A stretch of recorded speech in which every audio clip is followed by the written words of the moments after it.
Om. In reverence and honor to the Supreme Being who presides over all activities of the heavens and the earths and the universes, may our hearts be in harmony, in synchronicity with Thee for all time. Om. Namaste. Welcome everyone to Satsang today, the most auspicious day, and to see that so many have come for today, and not in a spirit of celebration, but in the spirit of peace and truth. And welcome also to the many friends and sanghas around the world who have really been with us throughout this season of satsangs here in this most beautiful Rishikesh.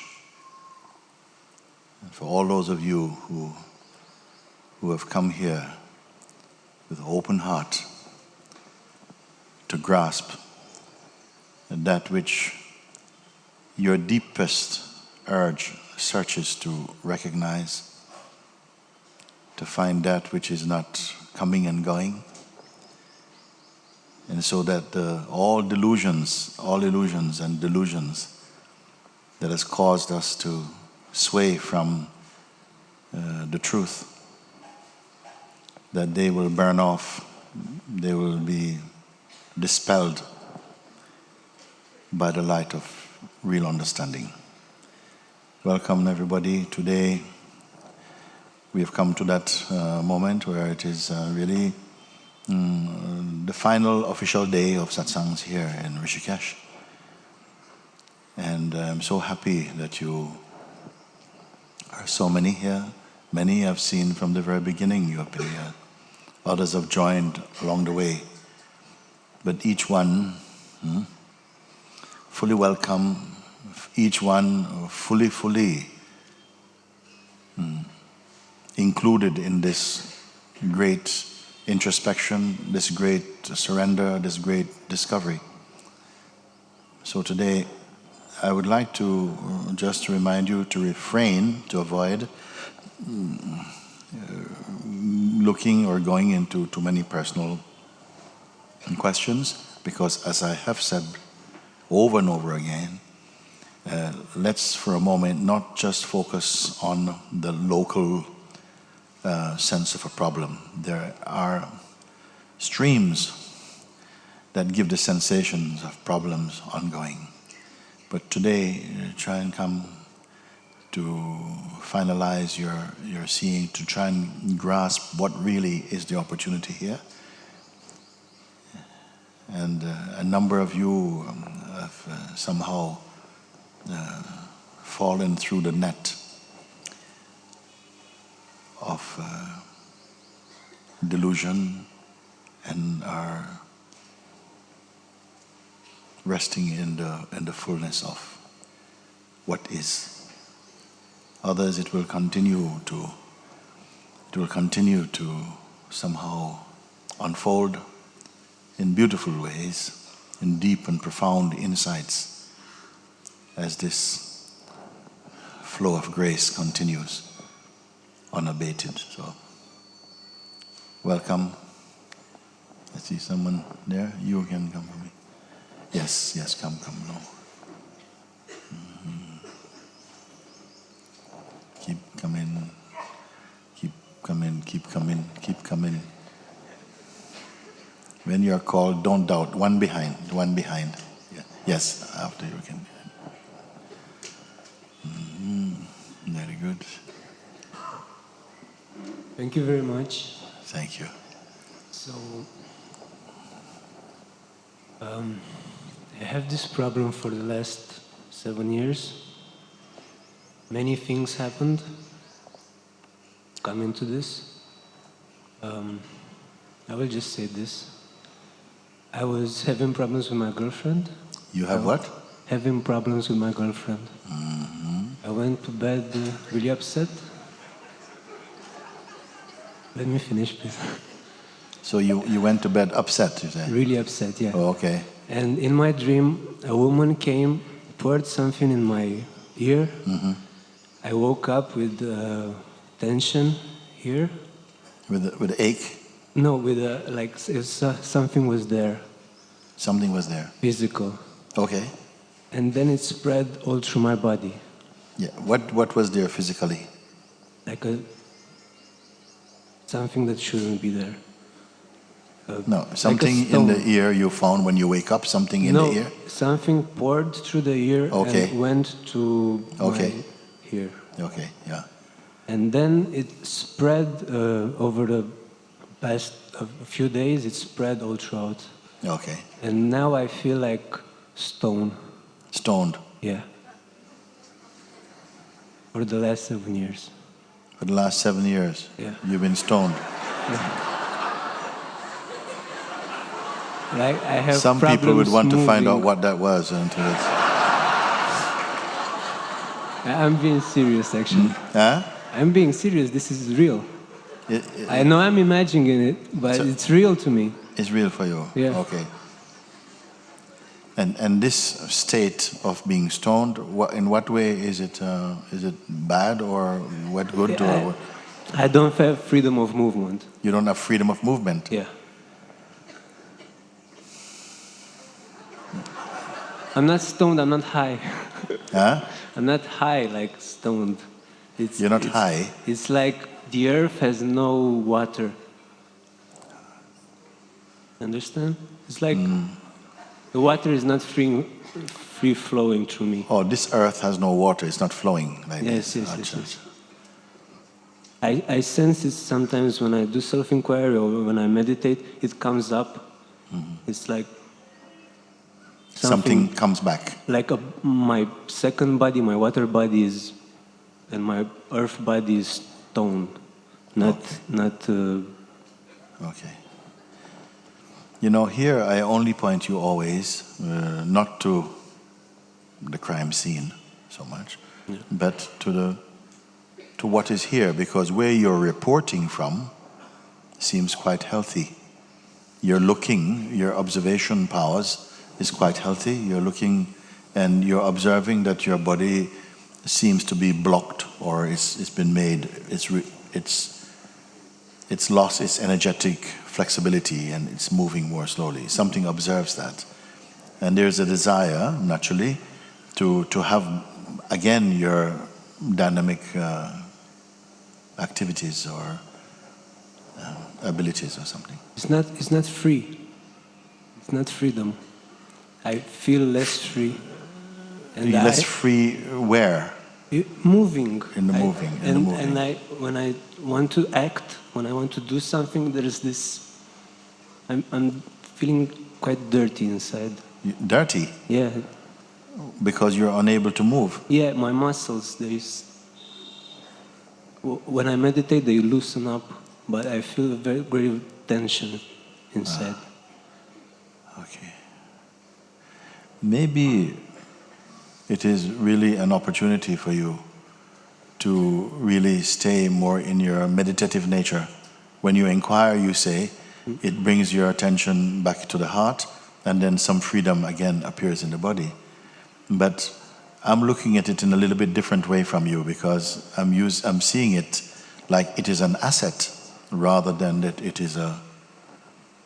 it's a negative thing. I'm turning something that could be interpreted as a negative thing into something positive, because it maybe compels you to be back into the place of your truth, and the place where you are meditating. Initially, maybe you're thinking, I'm doing my meditation to free up my body, but after a while you must come to see that my meditation is not really about the body. I am happy to just be where I am. Because there are people in also, you may say, worse states than that. I'm not necessarily saying that is such a bad state. It's only bad because you don't want it. Yeah. And that intensifies and create the reading that it is bad. But some people have to live with states like this, and they find a way to find joy in their life, and even a deeper contemplative nature, which they will never regret. They will say, if it hadn't been for this, I would not really have been resting so deeply in my heart. So these are what I would call interpretations to what is happening that can work in your favor or against you. If you feel, I can't move and this life has become, then you are also building more negative energies and conditioning around yourself. If it feels like that, whatever way may have triggered this new or state in your being, I know what it triggered. I know why this is happening. I'm living more responsibly now. Yes. But still I can't solve it. It's like a riddle that I can solve. I tried for the last 7 years. Don't put necessarily so much energy, again, in trying to solve the earth body's problems. Because very much often what happens is what you experience in life that is considered by our, kind of culture as being negative are often the things that has helped you to grow and to, find a deeper understanding and to establish a deeper level of consciousness in you. But maybe in the eyes of people who haven't gone this far, it's felt, well, poor guy or whatever. We would just have to. Because as you were talking, I wanted to ask you, is there anything good about it? You see? It helped me grow. I'm more mature. Yes. But still, I want to be free. I want to be not clean inside. Who told you you're not clean inside? I feel it. I know what it is to be clean. I had been cleaner. And but cleaner meaning what? Cleaning cleaner meaning what in your case? Meaning what? Is it a kind of psychological, a mental thing, or is it just a muscular or energetic thing? You could say energetically, yeah. Yes, but then it's an interpretation, you see. If you change, you can change also. You look at it, if you change your perspective, your outlook, your energy, the way you experience this state will also change.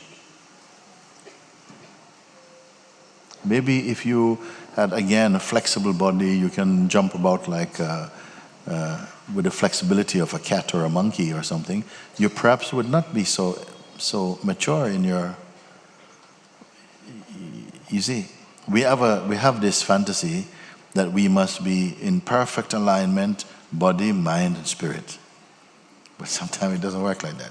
You may find someone who is spiritually very adept, very accomplished, very rounded, but maybe in their bodily life not so good. Maybe in their mind they don't worry about mind or whatever. You see, don't put so much time trying to balance this kind of fantasy or something. Just be appreciative of the fact that, it brought you here, and this here-ness is quite pure unless you give your mind to it that says, no, I still feel dirty. And then you're going to, which is really a reading that you have given it. Your body didn't tell you it is dirty. Your mind is saying your body is feeling like that, and you're accepting this reading, and you're making yourself feel worse because of it also. No, I was dancing before. No, I'm pretty okay with it. It's been 7 years. I had a lot of time to adjust. But still, I want to... Yes. Mm. This I want thing, which seems very normal for most people, I want it to be different, I want it to be more like this, is sustaining a sense of dissatisfaction in you. Sometimes if you accept something, it's like it goes away. If you want to change it, it keeps being there. Yeah. Yeah. So I should just accept it? You could. I would advise, if you've been to the doctor, they can't find anything wrong. I know it's here. No. I haven't. I think you have received a bit of a gift of an opportunity that you have not fully appreciated also. Yeah. Thank you. Thank you.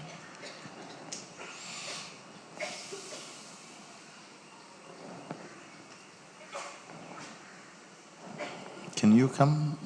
Yeah. Thank you.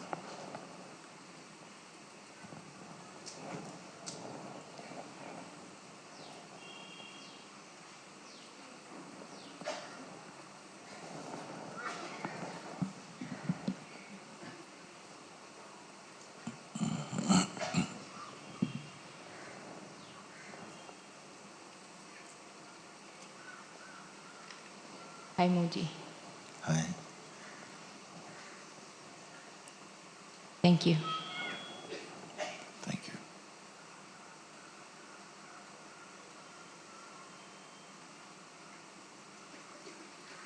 It wasn't me that decided that today I have to speak with you.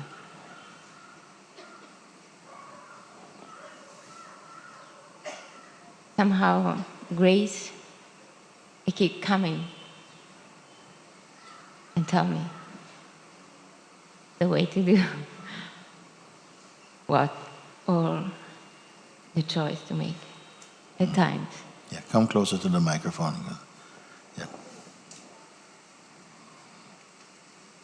And I trust this grace. Yes.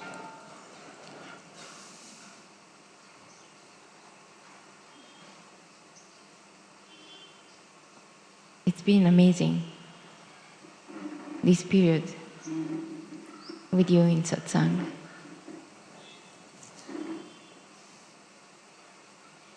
So much of the conditioning and the pain It's gone.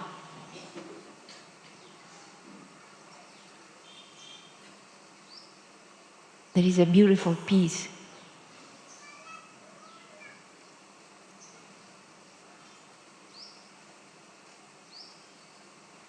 Now,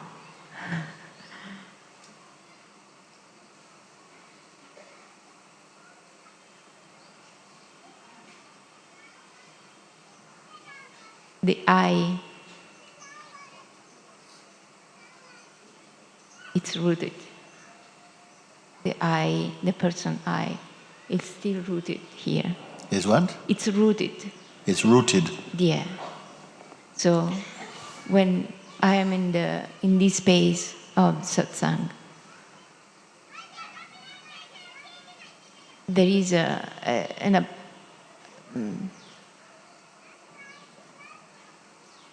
living hall behind, and then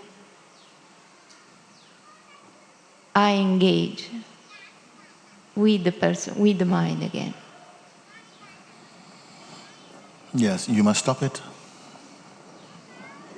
Yeah. Simple thing. You have to outgrow that to stop it. If you have a relationship with someone and you don't feed it, or if you have a fireplace and you don't keep putting wood on the fire, it goes out.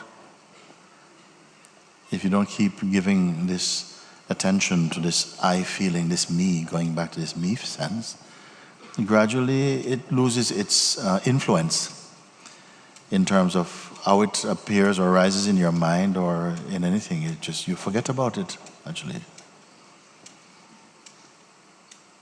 While it is there or appears to be there, you have to keep affirming that it is only a habit or some kind of belief or something that that is only here because you see it, because you witness it. And also it stays there because it gets nourished by something. Because if there's really no interest in it, it will not register in consciousness that it even appeared. And you can look at that a little bit. But also the best and the most direct and effective, efficient way is that as soon as you see that you're in another place, you're not that one. You're looking at that. And if you're looking at something, it cannot be you. I'm looking at my hand. My hand is not looking at me. The minute you are seeing that that's something you are observing, it cannot frighten you. You say, but it's just something here, and then in a little bit it's gone. But we give so much importance and energy to what is transient, what is only an appearance. And by giving that energy and that belief, it creates a reality about that thing it doesn't naturally have. And it perpetuates in memory. But actually the thing does not exist anymore. So like this. When will it finish?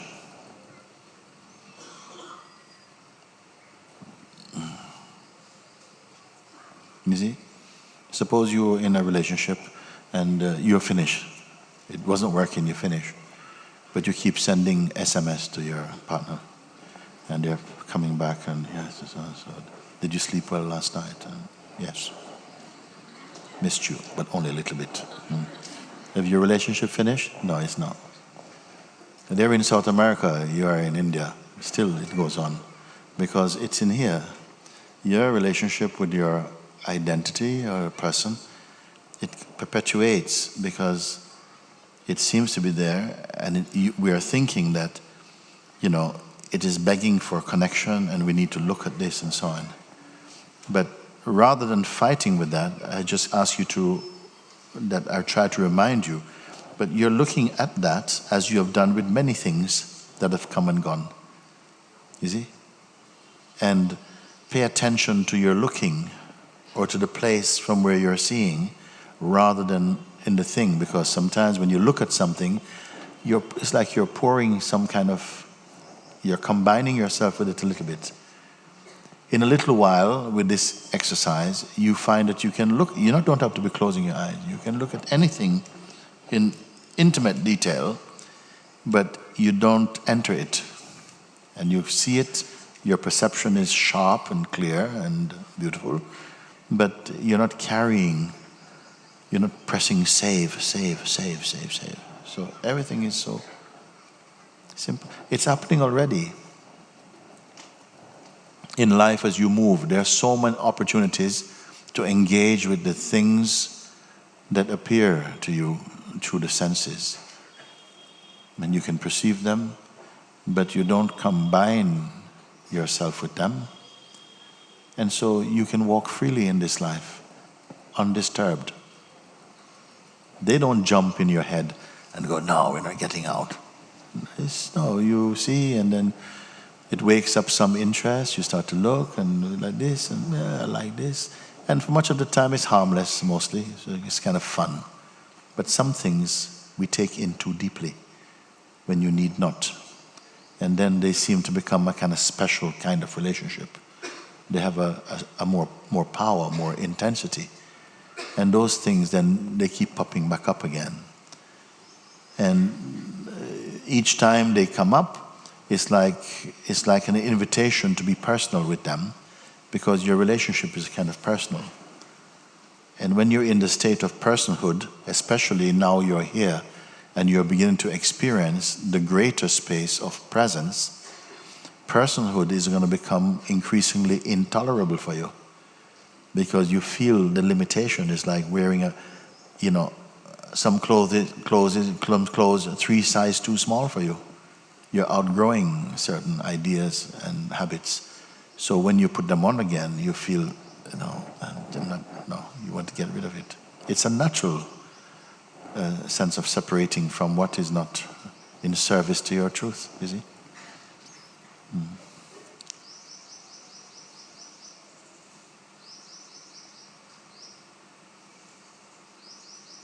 Some things seem to be with us that you didn't put there. You have no memory. How did that get in here?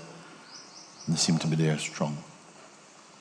But the power you have been shown in you to observe and to, most importantly, recognize your true position as the self and not merely as the person. Because if you are responding to life always from the person, you're restricted, in fact. From the deeper place, also, what may seem threatening here is no threat at all.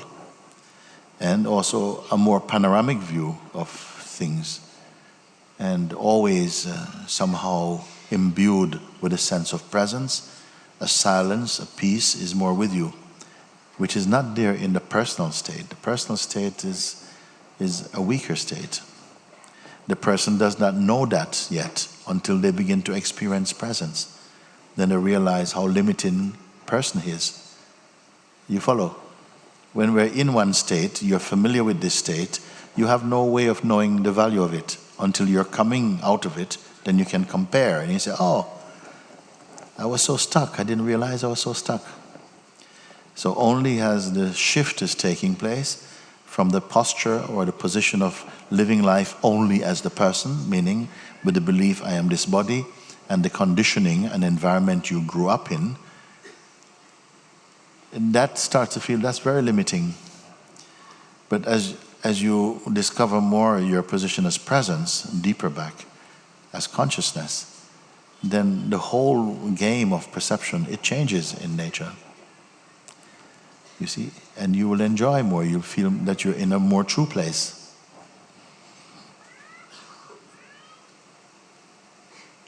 How to move in the world? How to make step? You see, for instance, a question like that definitely comes from the person and from the mind. Because as you discover more fully the state of presence, it has no doubts about life. In fact, you realize you wouldn't ask, how do I move in life? Because you'd realize you are life. The person thinks, how do I get on in life? How do I succeed in life? How do I move in life? How do I find a balance between my spiritual life and my personal daily life and so on? These are personal questions. In the state of presence, there's nothing. You know, you are life. and also the unfolding of life arises in your awareness simultaneously. If you ask, but how do I move in life? There are many people who are going to want to answer you, but they will not satisfy you. Because no one answer can satisfy you at the level of the person. The person is asking, how do I move in life? And then you say, hang on a second, let me just meditate on that. Okay, I'll tell you, but by the time you come back, they have another question. Yes, what happens when, this thing happens? He said, hang on, I'm still answering your first question, and you're introducing your second question. This is the nature of the mind. You know it also very well. It's question in the moment that the mind puts a question. It appears to be true and vivid and real. But soon, this changes by mood and circumstances change. And that question is not on the front page of consciousness anymore. Another concern comes. And all of them, really, are unreliable, unstable. Pay attention to it and you'll see. The mind is always arising in a random way. You see, it just comes, little nonsense things flying about. I must get some shoelaces. Shoelaces, yes, shoelaces. Shoelaces, okay. And, email. I must send email to do email. Emails and pizza. What kind of pizza? Oh, it's my sister's birthday. I must make a card. Maybe I make a card. And it's random. And if you pick it up, you'll see. You feel very weak after a time. You see? What only makes it seem like it's flowing along is when you connect with a particular thought, and then the process of thinking starts to create some story or something. But this is why I say to you, my main intention is to help you to discover the presence you are. A much more stable state, and then many of the things I've been trying to share, you will come to know automatically. It's just in a higher state of consciousness, and as high as we can go, you can make it. You are there. As high as we can go, as deep as we can go with you, you'll find that you are there. The whole universe disappears, and you're there, because you are the perceiver of it. And then just to make one step, something, nature of the mind. Don't worry about these questions. They are not relevant to the one who wishes to be free now.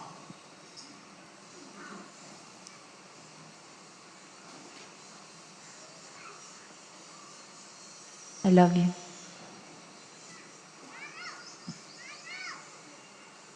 What did you say? I love you. Oh. I love you too. Very good. Thank you. I will keep you in my heart. Very good. Until the heart is not mine anymore.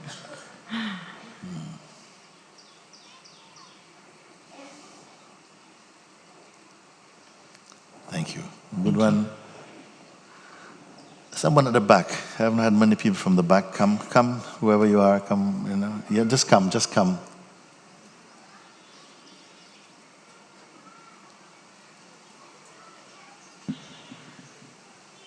Namaste, Muji. Okay. So nice to be here in your presence. Yeah. Okay. So all of our efforts are to reach to the top of the mountain of freedom, to discover our true voice, true selves. And there are so many ways to get there. And one successful way for me to get there is ayahuasca. For the ones who don't know, it's the herbal medicinal plant coming from the jungles of the Amazon.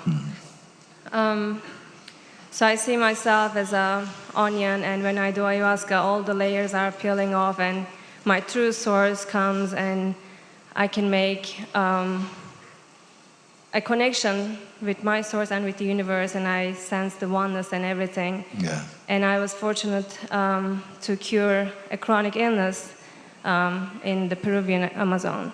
So, and it's incredible to see how quickly it's spreading around the world. A lot of people are inquiring about it, they're going, or the shamans are coming to Europe, to modern world, sometimes they're arrested. But there's a huge effort going around it, and I would like to get your perspective. Could you slow down a little bit? You slow down a Yeah. little bit, yes, okay. I would like to get your perspective on it, because I feel like I'm pretty much involved, and I don't give guidance, but when people ask me, I tell them what it is like and to go for it, and Yes. maybe it's not a good karma or bad karma, so I would like to... It is fine, but it wears off, no? Yes. There's something that doesn't wear off. If you use some substance to, go inside, it is fine. It is life. We are doing it. I think everybody is taking some kind of substance to get out of their regular state, actually. In alcohol, we are doing that also to try and get out of this tight state of mind and things like this. People are searching. Maybe not so consciously, but they're searching. And amongst them, ayahuasca is growing in some way because it is a natural, organic thing. But also its effect wears off. And that doesn't mean it's bad. It means during your trip, you see things and you understand, you come to the much more refined states of consciousness and you experience. And it's beautiful, but it wears off at a certain point, and then your experience just stays as a memory. What I am showing here is something which is not a substance. It is your natural state. Your natural state. When you look from this and you really understand, you really grasp, because the reflex is to keep going back to the old regime of identity and thinking. So for a while, it will continue this to and fro, but gradually, it will start to move more in the dimension of real self-discovery. Because the fruits are immediate and you can taste it that, wait, I am so much better. My mind is not so selfish. All of these things have gone when I'm here, you see? And then you have the sense that you come and go. Then gradually you come, if you're receiving the right guidance, you'll see that you are not the one coming and going. It's just the idea you have of yourself, which has been endorsed with a lot of energy and belief, is what is coming and going. And you come to see you're the one that doesn't come and go. You actually experience this. And then you have crossed over, you're cured of the illness of delusion. This is what happened. And thereafter, it's not that you are taking anything, some substance or something to get an effect, because the self is not an effect. Everything else is an effect. Even the sense of the person is an effect in consciousness. You see? So this is why I recommend. I don't say, don't do this, don't. No, people are going to try. I'll just tell you that whatever you try outside is not permanent. It might permanently screw up your head, some things, but the effects don't. And I'm not speaking specifically about ayahuasca. I mean, there are other things we are taking in the West. We don't have to go to the Amazon to get screwed up. And the ayahuasca helps to introduce states that are very clean. And for many people, it's not everybody is suited also. You see, whatever it is that is your tendency, it will heighten. If you are more meditative, it will make you deeply meditative.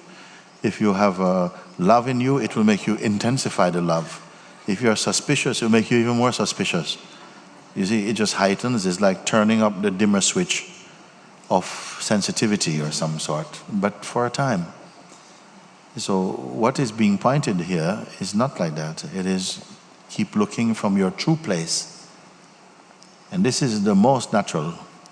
And come to see eventually that your mind has always been looking for some effect. It's always looking for something to taste. We love tasting. And as soon as the consciousness manifested in form, it's like it became addicted and attached to experiencing. It totally loves experiencing the good and the bad. It loves the contrast. It loves the uncertainty. It loves the negativity, and it loves the healing and the growing and all of this. We love it. But some beings become even tired of experiencing. They said, my experiencing seemed to be going round and round and round. Even my mother wrote one time and told me, I have really been reflecting, and I see that for much of my life, I have just been collecting trouble. I don't want to die, but I am ready. I'm not hungry for experiencing. Something has become very calm.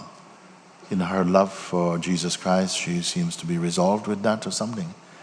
So not everyone is on the galloping away for experiencing. And as you come more to inside and be one with what you cannot be two with, actually, when you come to discover more and more, you will see that you're not addicted to anything, not even experiencing. You don't curse it, but you are that which experiences experiencing. It is beautiful, enriching, deepening experiences, you see. And come finally to see that you are immutable, yourself is unchanging, perfect. And that is the journey. The journey of a true human being is all inside. Outside is only kind of a way of learning more about inside. It's not that inside is all about learning outside. Outside is a way of reflecting and learning about inside. And then at the highest point, you transcend inside and outside. It becomes totally universal.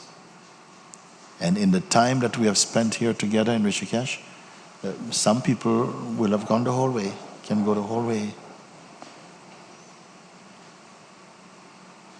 Because the pointing is simple enough. But as I said, the truth is simple, no? But the seeker of truth is complex. Because it starts from the position of personhood. The person is not stable. You see? But with right guidance, wise guidance, you come to see, and your seeing becomes so all-encompassing. Because some people, they understand small steps at a time, But some beings are making, their steps are like they're stepping in galaxies of understanding, because they look at from the big space. Others maybe a little bit. Others just can look and say, whoa. When someone can tell you that on this side of the eyes, the world you see is a construct of an interrelated play of the 5 elements, and you are none of these elements. You see, they are connected with you. They arise in you and for you, but they are not definitely you. They don't define what you are. You are perceiving them, and that the world you see is a combination of the elements in form and name, and that if you are not one of them or 5 of them, then all that you see you're not actually. It's only appearances. Some people understand that the entire waking state, and the one who is experiencing the waking state with passion, all of this is the play and the content of the play of the waking state. And something observes that. And they can grasp that, like immediately. What is the outcome of grasping this? Do they throw away life? Not at all. They're in life in a new way, in a beautiful way. They are not a victim now. They understand and they see, because their consciousness is functioning without the disability of personhood. Personhood is only something we are compelled to experience a phase for a time. And then you naturally aspire to grow out of it as soon as you see the limitations of just personhood. Then you're expanding into a space or a dimension I call the state of presence, which is the godly principle inside each sentient form. That is what I'm sharing here. And you follow, immediately you come to that seeing. And I say, there's no need to use imagination, because it's not a fantasy. It is clean, sober experiencing. You see? Thank you. Thank you. Good one. Come.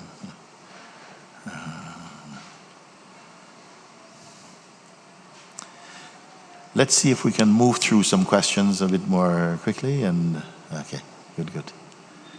Mm-hmm. Thank you, Moji. Thank you. I don't have a question. I was at home watching the first week of Rishikesh Satsang, and a young boy came up and shared about this place in him that was hide and seek, and he wanted to expose this part of himself. Yes. And I thought, well, I don't expose myself or share of my experience in life.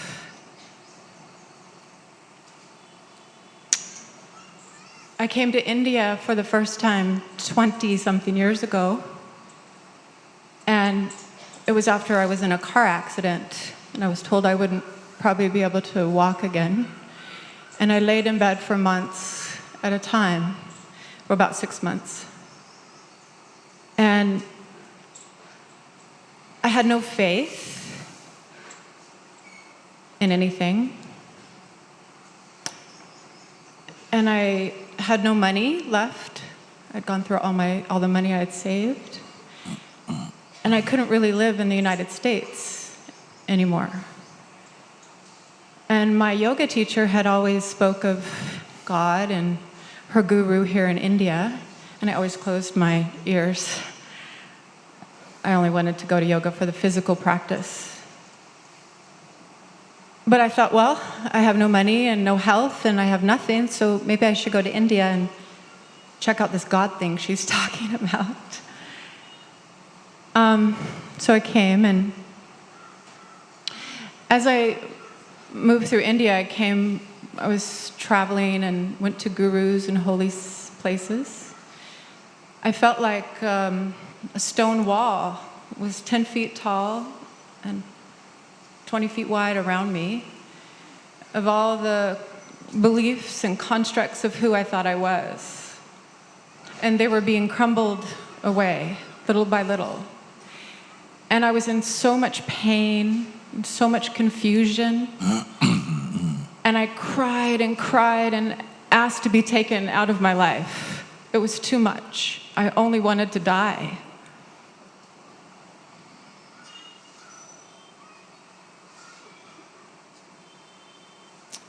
And my yoga teacher had asked me to come home and teach yoga for her so she could come to India. And I loved her so much, I said yes. So I went home and I was teaching yoga and for years. And this taught me to be in the present moment, continuously and constantly in the present moment. And then I realized that every experience I'd gone through, all that pain and that suffering, was all God's grace. It's all God's grace. Everything was God's grace. Everyone was God's grace. I am God's grace. And I started having this experience of bliss And then years went by, and things started to not stick to my mind. It was like nothing was sticking to my mind. And I'd just be in this constant state of awareness. And now is like that still? It's been this way for years. That's fine. That's good. I have a friend, she said, "You left me." And it's like, no, I never left you. I could never leave you. I'm more present with you than I could ever be. I've never been more present with you. I've never been more present in this moment and in life.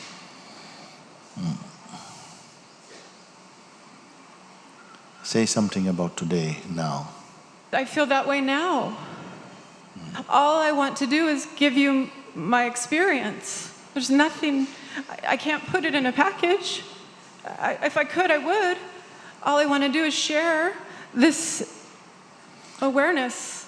It is in you. It is not shared by talking about it. It is shared just as you are, and you live, and you move. How you respond to situations when you are with beings, you know, what really happens in those moments. Because we say, what you eat, that you will burp. You see what I was saying, no? Okay, if you're eating carrots, you're not going to burp, tomatoes. So what you have imbibed, that will itself emanate from you. And that is a sharing which is not a sharing, meaning that you have no intention to share even. Sometimes you naturally, spontaneously share. But your very life in itself is a sharing. Someone may come to you one day and say, "Thank you, sister." You say, "Sorry? No, thank you. What for?" I saw you sitting there and my mind was so troubled. But I looked at you and I just somehow was seeing through you and in you this tremendous stillness. And it just brought my own mind to stillness. Thank you for this. Did you share that? You are that. We cannot share just by talking about. Sometimes, some things we can share like that. But you are your sharing. You are your sharing. The beings we are deeply intuitive in fact. I remember once we were walking around Arunachala in the night. There are maybe 1.5 million people in this river of beings going around the mountain. And I was walking the other direction. I was just trying to get home at a certain point, and the wave was coming like this. And it's all in the dark, and the full moon, but a dark place. And just out of this sea, this river of beings flowing, some light flashed. I don't know where it came from. I saw just these eyes, only for a second as we passed. And it was enough. I didn't see the beard or nothing, just the eyes that flashed. And I know that is he. Just so powerfully.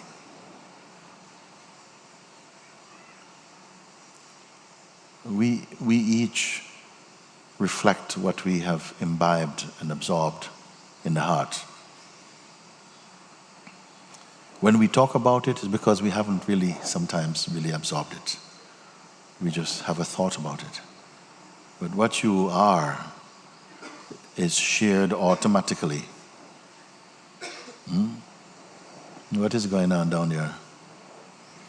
So, like this, there is no, I am going to share something or something like this. It's just automatically there. So I'd had this thought, or awareness,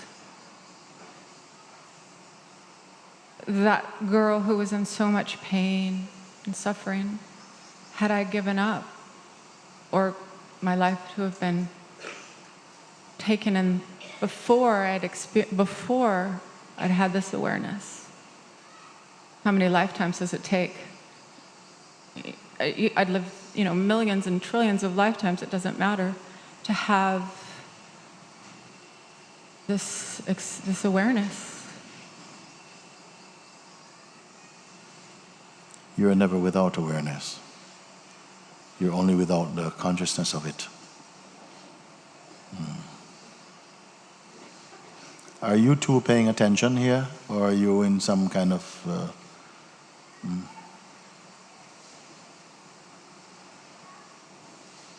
Your love just cracks me open. Yes. I love you. I thank you for all that you do. It's beautiful. I'm more than that. May I come up, please? Okay, you come. Thank you. Gotcha.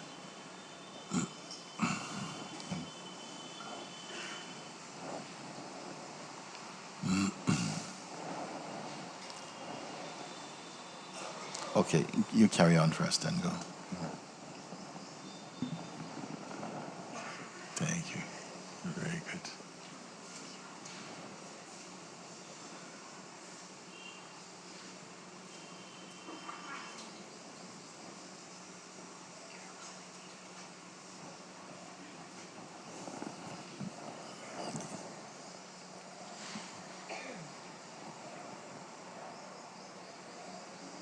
Wonderful.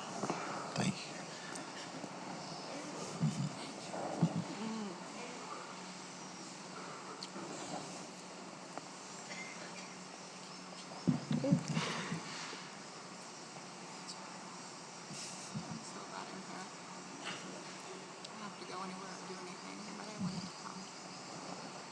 That's good. Very good. Thank you. Okay. Gotcha. Okay.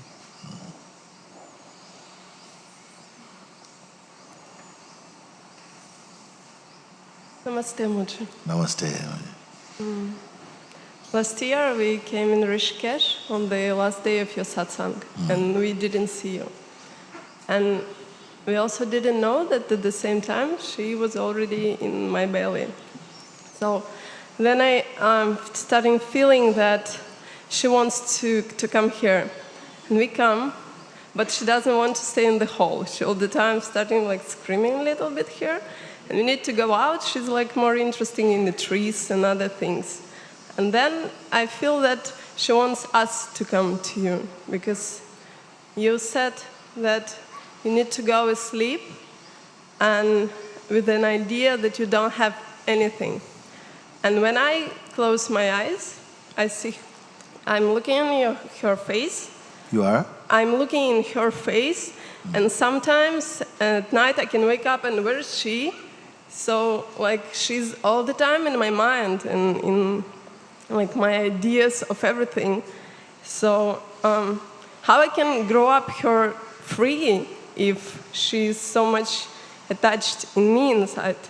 Because It is a question that can be very broadly used, and you can see, because I keep hearing from people who say, I reach a certain meditative state and level, but different things pull them out.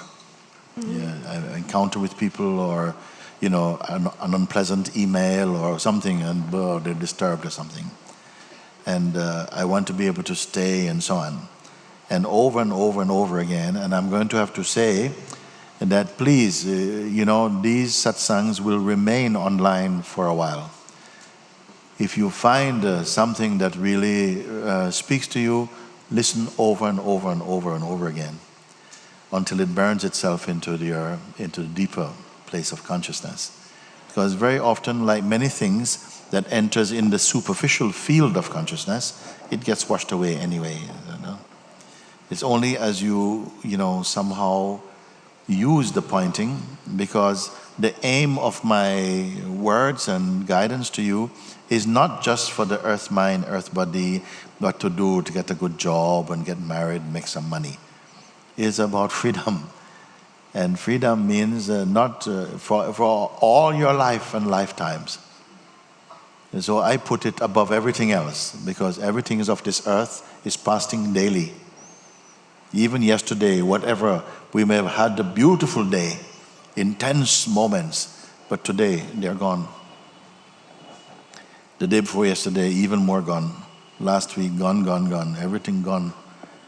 You see? So if you're working just to satisfy the senses, you cannot keep, everything is gone. And in a way, it is good that it goes. If you try to preserve the things that by nature belongs to time, you're going to be upset because you cannot stabilize what is by nature changeful. You must go beyond. Sometimes I use the expression, you must be the cow that jumped over the moon.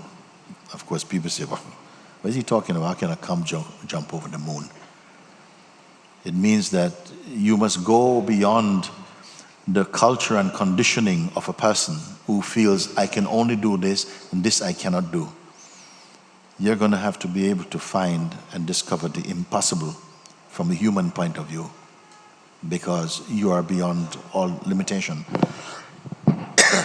But not just as body-mind. So I just have to get these words in somehow to tell you again. You ask as a mother now, even I sleep, I close my mind, I close my eyes, and I'm in the inner realm. But she cries and open, already my energy is there. How can I grow her up in a way that is going to be healthy for both of us?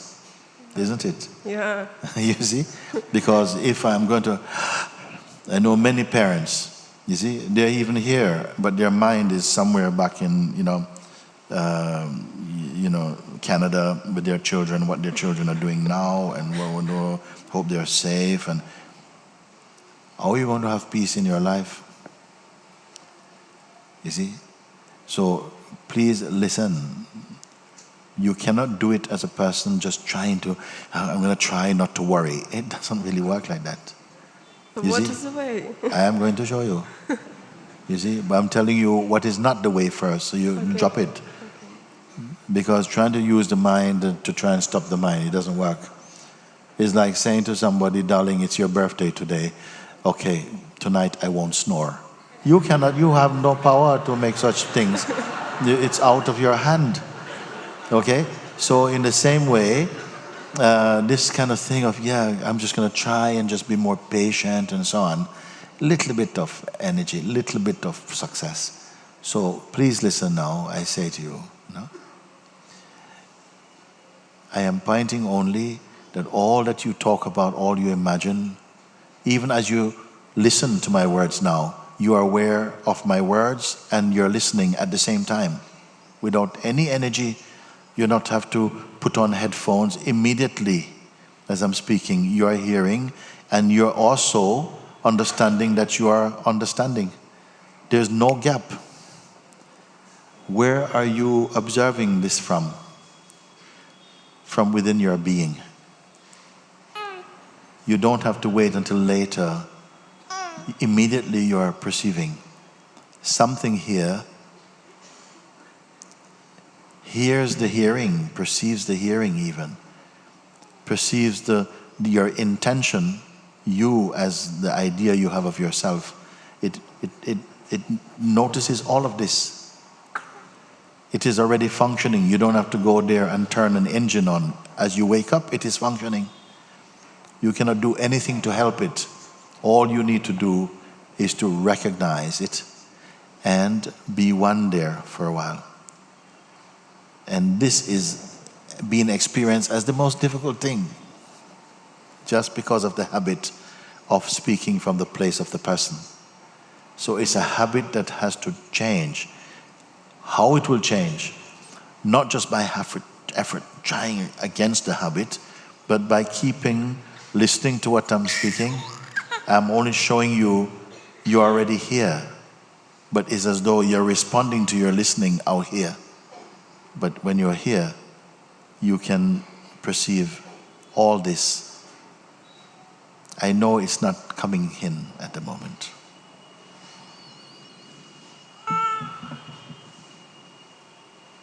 So I'll try another door. Leave everything for a moment. Leave everything for a second. Can you follow this? I'm going to speak to you for about 20 seconds. and I want to ask you to follow what I'm saying, okay? Don't hold on to any judgment in your mind for a moment. Just But I still, say.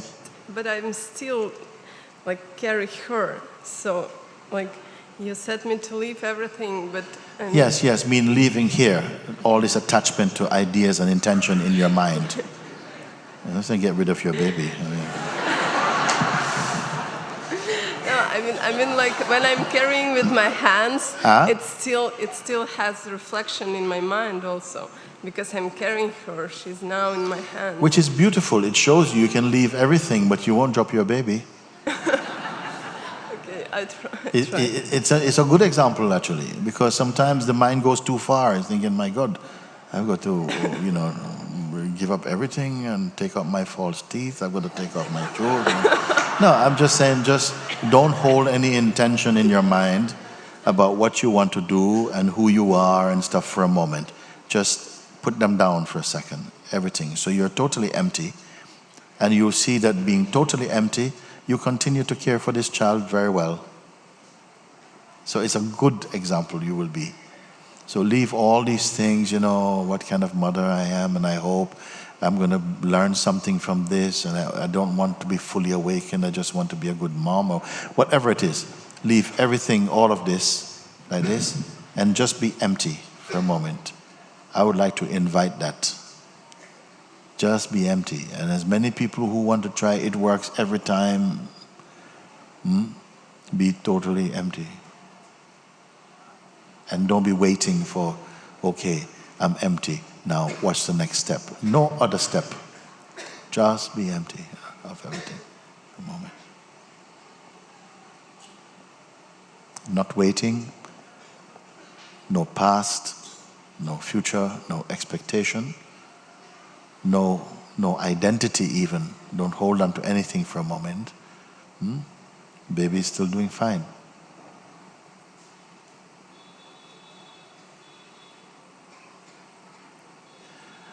So now you're not in a confused state, because confusion can only come by too many thoughts. You have emptied all those out. Everything is out from your mind for a minute. Everybody should be able to do this.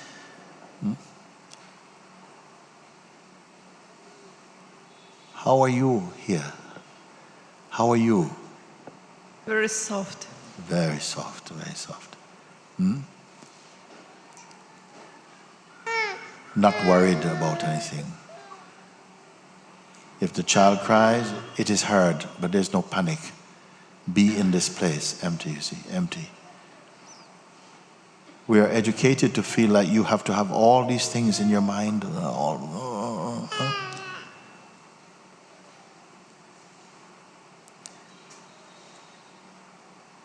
And yet, at the same time, you'll be able to function like this. Sometimes people feel, no, when I'm like this, I can't function. I say, no, that's not true. That's another idea that you can't function. Drop this also. Just be. And you'll find that automatically even without thinking, as you change the position for the baby, something is caring for that child, and you can still be empty. Oh, it's so hard. Huh? Yeah. It is happening very, very naturally. Yeah, it's so hard because I can do it while I'm meditating, just to let my mind free. But Let's not even call it meditating, because the mind goes, now we have to meditate. No, you're just empty of that, and you find that somehow your movement become even more graceful. yeah. Your lovingness is still there, but you're still empty. You see? You're not going to make a mistake and hold a child upside down by one leg or something. You are still, you're doing all the lovely things, and you're empty, you see? Taking care of the child, and still empty. It's a very, very natural state.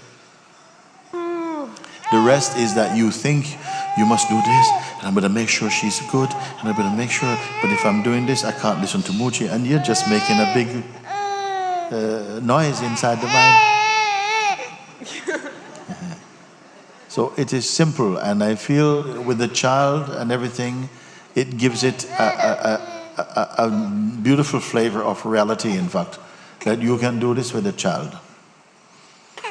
There was a king in this country called Janaka, and he had to rule a whole kingdom. Okay, and he was known and loved as a very wise king because he did all of this, and still he was in this state that I'm telling you. Did everything, but still he was awake to the truth of himself. He didn't say, listen guys, no war today. Today is my meditation day. I've got to be here, and please don't disturb me. And something was just fine in everything that needed to be done. He saw that the universe has willed it. So somehow it is happening even with this body is doing. And inside there was a total serenity in that. Same thing for you.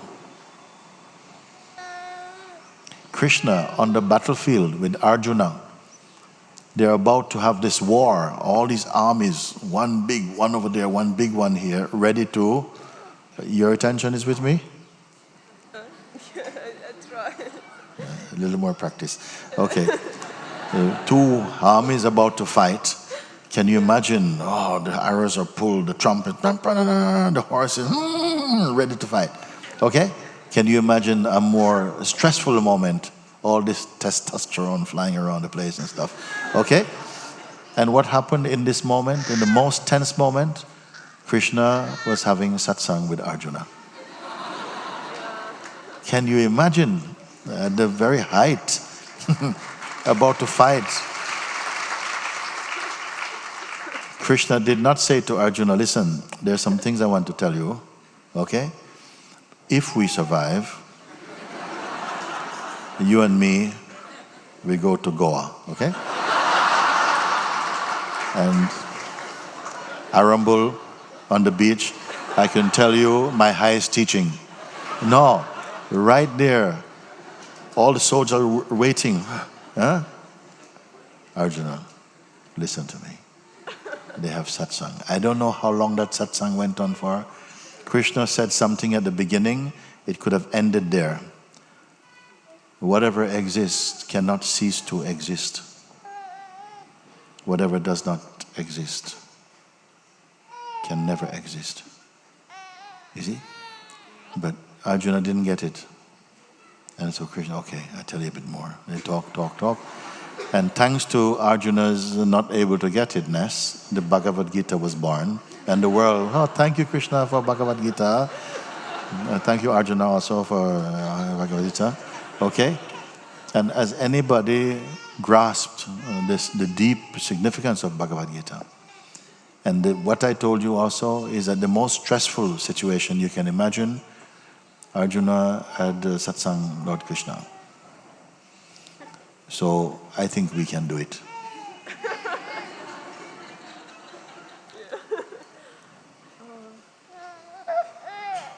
Yeah, I definitely need more practice. Yeah, it's also like so hard to when I'm crying, she smiles. But when she's crying, I cannot smile because I'm starting crying with her also. So. When you're here, all things you do Yeah. without being disturbed. Came all this way to Rishikesh to sit with you to tell you this simple thing. Simple thing. If you stay loyal to this position as a person, when you can do better, you can listen and just keep noticing that, wait, behind the person is a space, a deeper space. That is not a person. Yeah, I can see my thoughts. Yes. If you can see them, then you don't have to be so engaged with them. What is seeing them? I don't know. I just know that they're seen. That's good enough. Don't be involved in what comes and goes.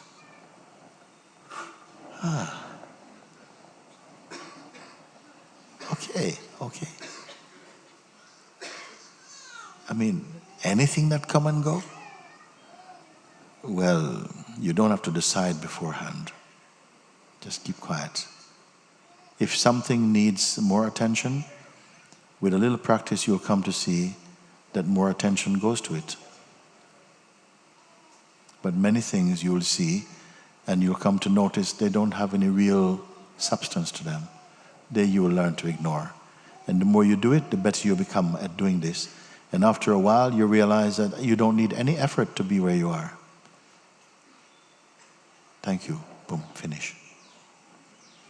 But some people, Muji, I saw you in 1987, and I still don't get. I said, what?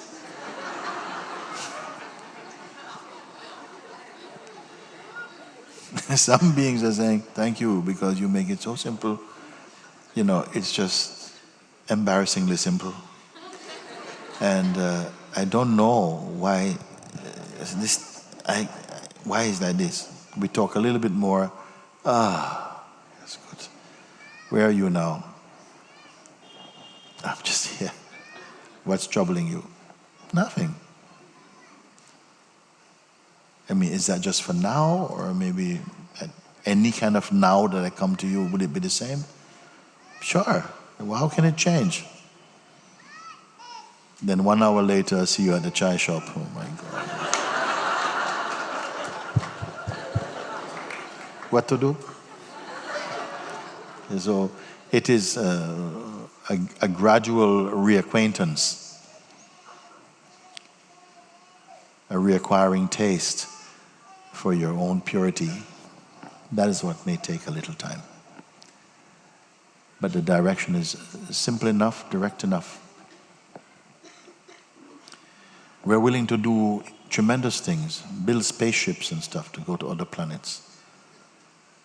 But the simple thing is paying attention to yourself.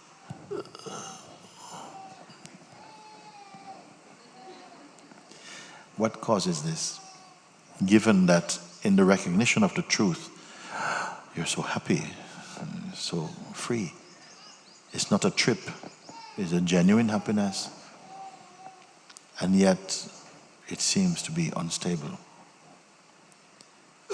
It's not because it is unstable, it's because what you are used to being is unstable. But what you're used to being and used to thinking of yourself is not what you are. But this has to be experienced. What to do? Okay. Thank you. So, thank you. Thank you.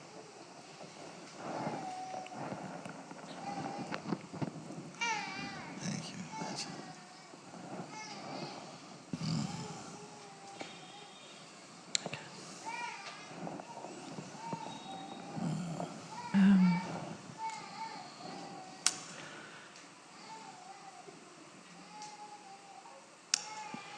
I'm just present to deep love and gratitude for you coming here for us.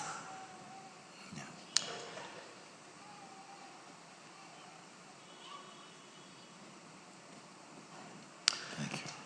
It seems like all my life I've just wanted to be natural, to be at ease and natural as myself. But yet, somehow I paid attention to other ways of being or other trying to fix what was wrong with me, as I thought. Yes. And something has shifted.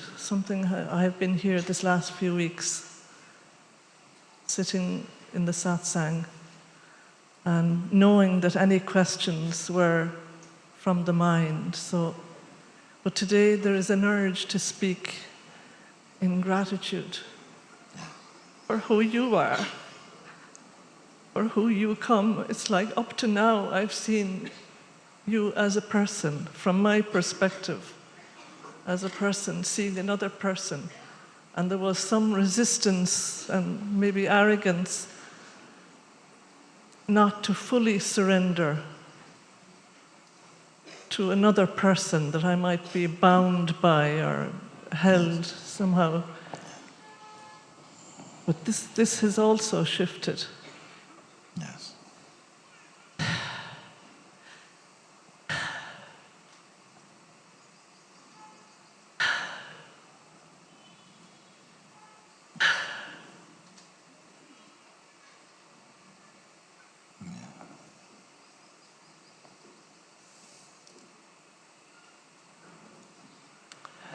It's like the perspective now is that I see the appearance of a Muji body, but it's this great energy of love that has come to sit with us.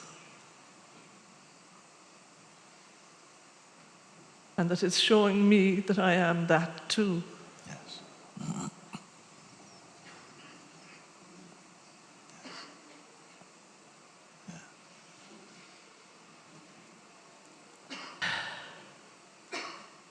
Dissolve in that.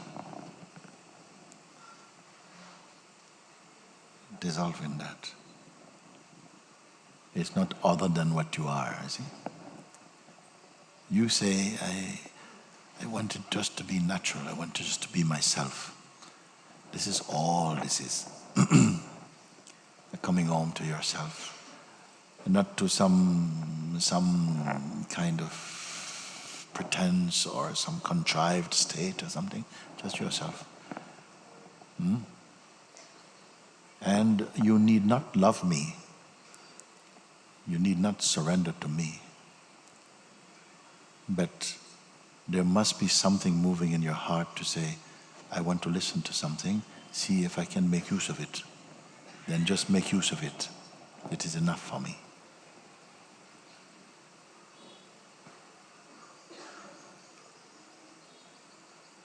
I feel sometimes, I say, like, I feel like a taxi driver taking people home, and all my rides are free. It's like the mind imagine, oh, you have to make this big sacrifice and all this thing. I said, no. Just if you feel a resonance with what I'm pointing, follow it. That's all. See where it takes you. It won't be long. Already something has been preparing your mind and heart to take the darshan of this pointing, to make use of it, to find your way home. And home is not apart from you, but to stay only on the level, on the surface of your being, where the mind is the most erratic and inconsistent, on the trembling waters on the surface of this ocean. When you're asked, but look at it from here. You don't have to destroy anything. Simply be here and look from here. That's all. Look from here.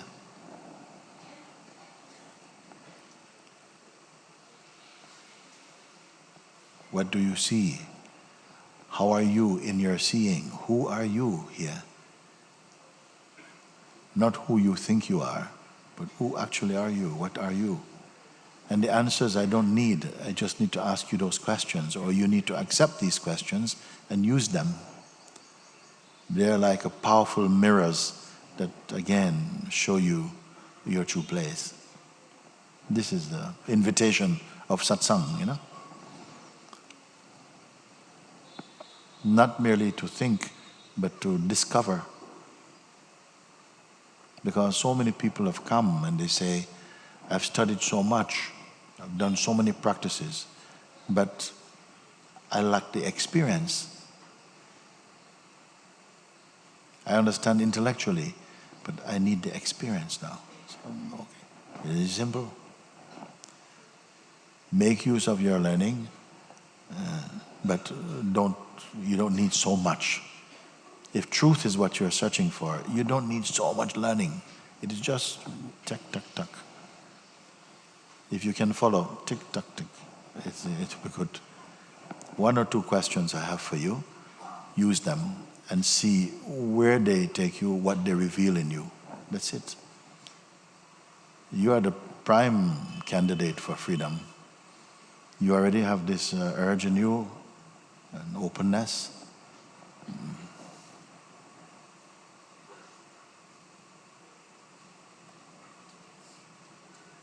Also, grace supports your seeking.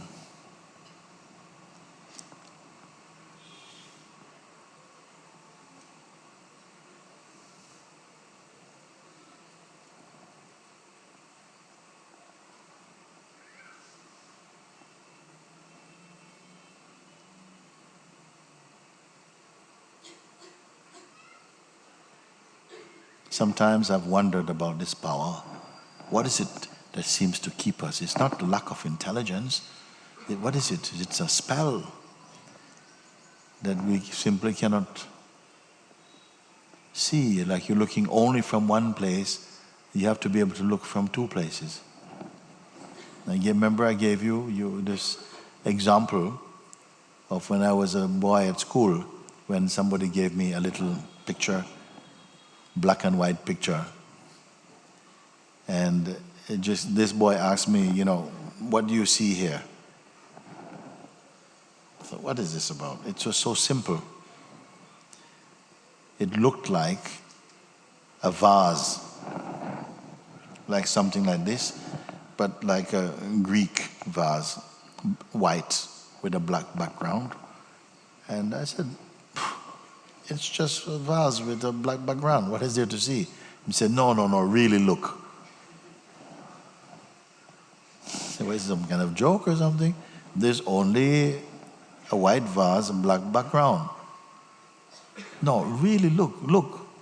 I said, look. What? He says, can you see the two faces? The two faces, what you're talking about? There's only this white vase and black background. Suddenly I can see two faces identically facing each other. Wow, this is fantastic. These two faces, look, wow, it's amazing. Where did they come from? Okay, he said, where's the vase? I couldn't find it. What happened to the vase? No, all I can see is two faces with a white background. Two dark faces, white background. Wow, this is really good. Can I have one of these? It's very good to play. Yeah. Look again. Concentrate on the vase. Now I can see the vase. There it is, there. It didn't move. Where's the faces? This is really tricky. Then after some time, I could see both the faces and the vase.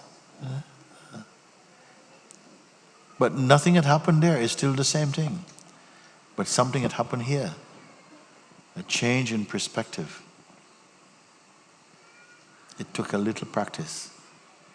We're looking at the world with the eyes of a misconception. We're looking at the world, but we are looking with already an identity which is itself is a distortion. So the world it sees according to its programming, and that's what it's looking. And it says, but you're talking that, but it is just an appearance. Okay, it's an appearance. In you, yes, in me. But you yourself are an appearance in your own seeing. No, I don't get that, what you're talking about. The reality stops at me. I said, yeah, but you as what? As myself, what you're speaking, you see? But this you've tried to be many different things before. Still you have the sense you are you. What are you see? And little bit by little, this is my difficulty. Not difficulty, really.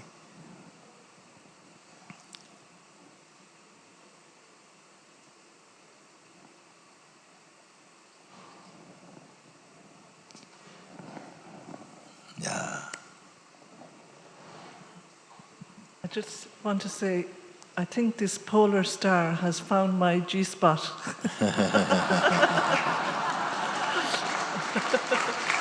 Thank you, Nikki. That's the best G-spot, that one. Best spot. Okay, come now.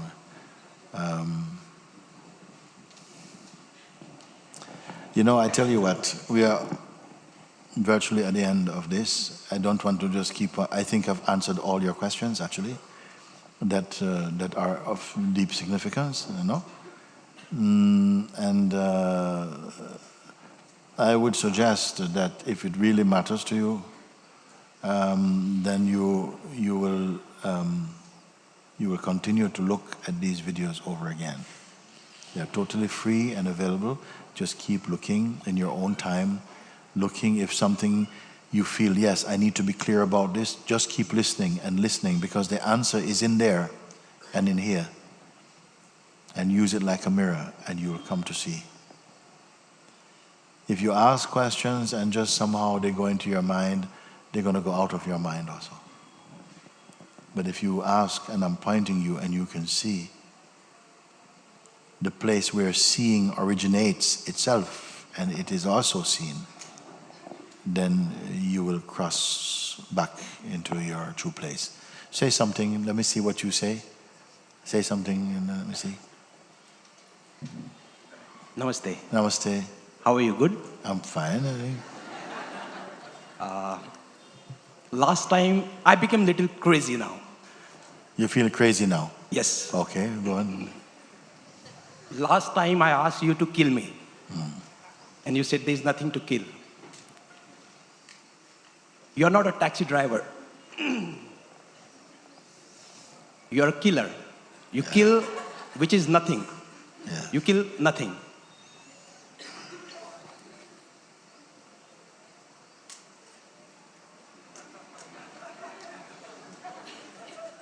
You did your job.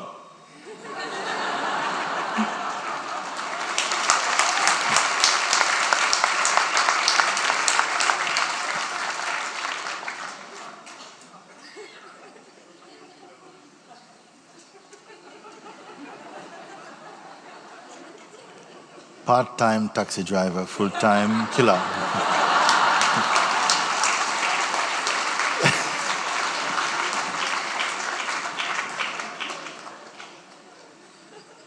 Dead man speaking.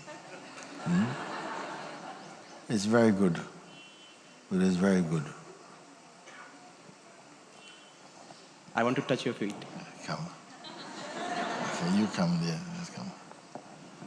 Yes. Oh.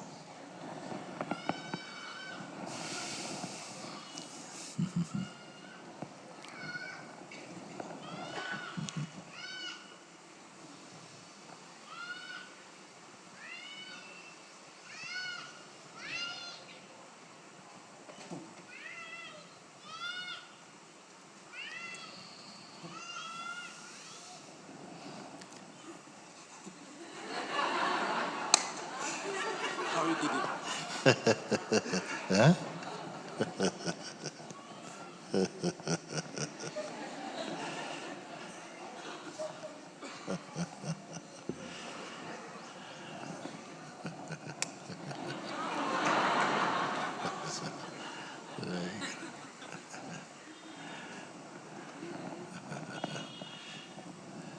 Pranam, beloved Guruji.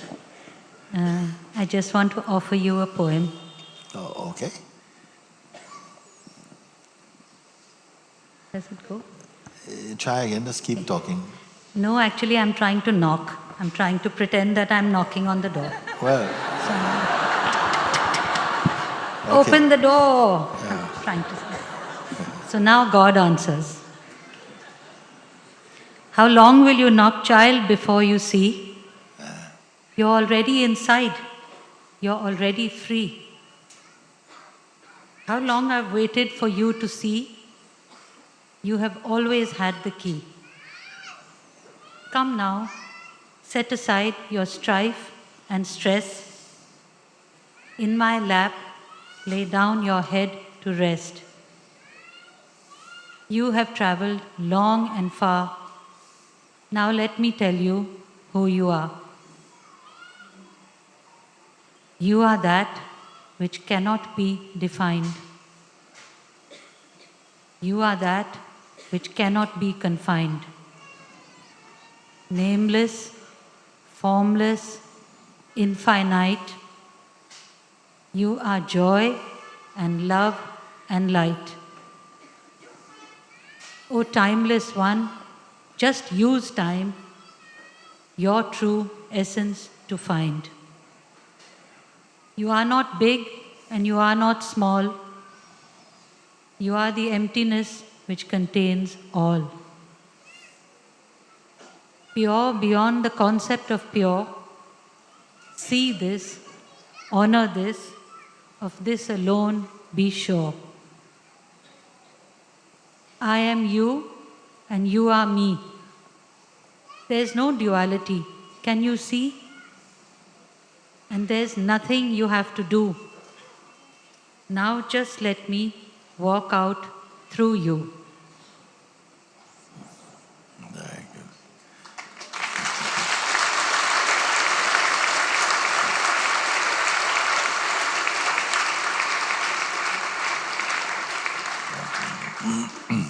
Thank you. Very good. Guruji, on behalf of everyone here who may not be able to come to the microphone, and on behalf of everyone who is watching us from all around the world, just want to say a heartfelt thank you to you.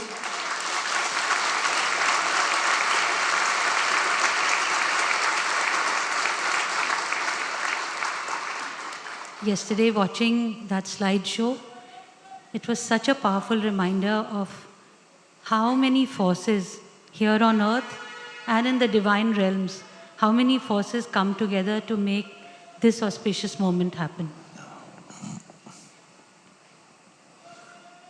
Yes. And thank you to all the Sangha members. They're really a reflection of love and sensitivity and grace.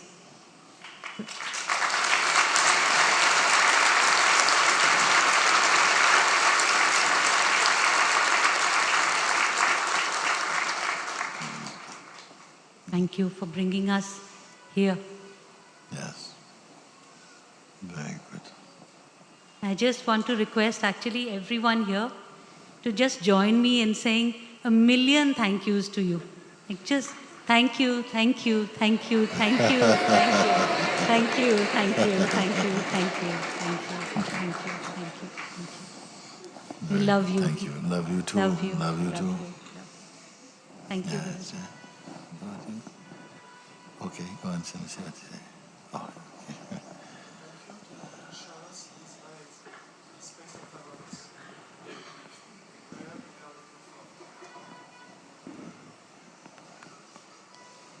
Hello, Muji. Hello, Adana.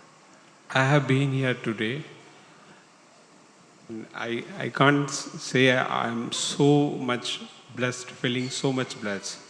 I have many questions in my mind, but I have better options as I am here today. I want to come and hug you.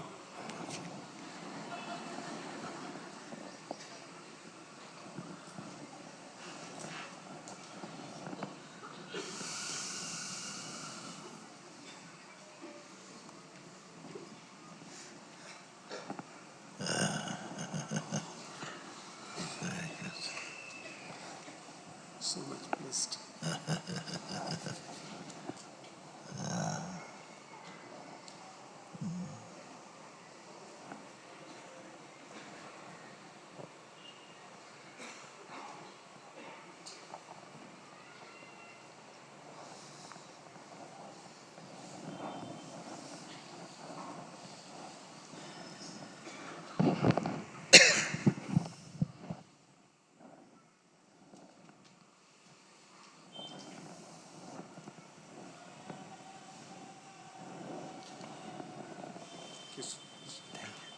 Very happy to see you.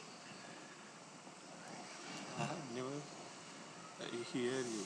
Just saw your picture and I felt I will hear when I will be with you. Yes. I'm so full, so much blessed. I'm happy.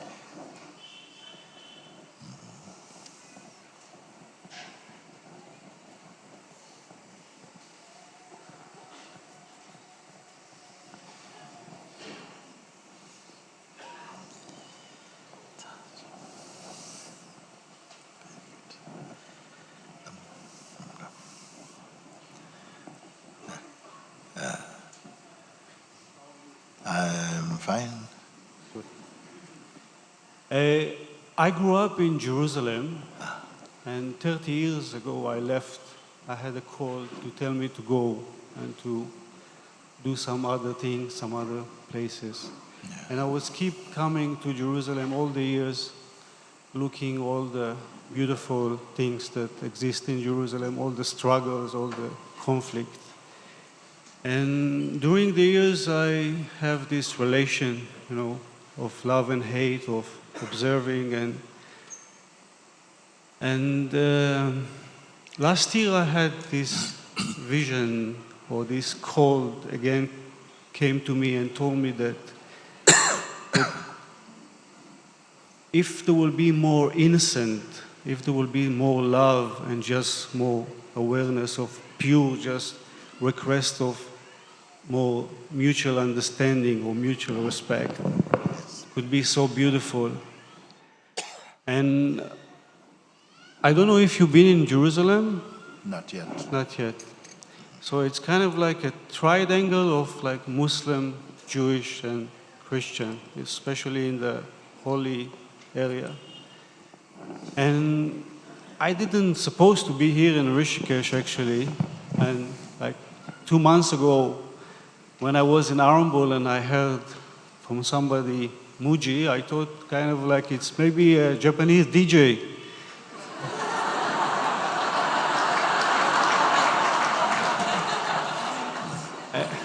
And when I came here and I saw a picture and I said, okay, it's more roots reggae, so it's more connected to me. And now when I came here a few days ago and I was sitting and this call came to me again and tell me to ask you, maybe it could be that maybe you make Satsang in Jerusalem, yes, and call to many people all over the world to come and to join for just more pure. Thank you. Thank you.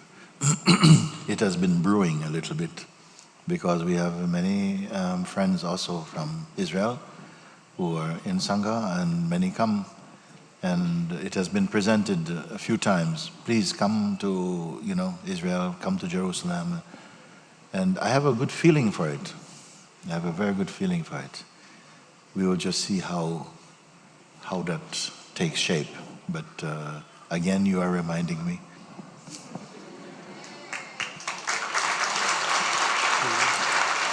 Can I pause for a hug?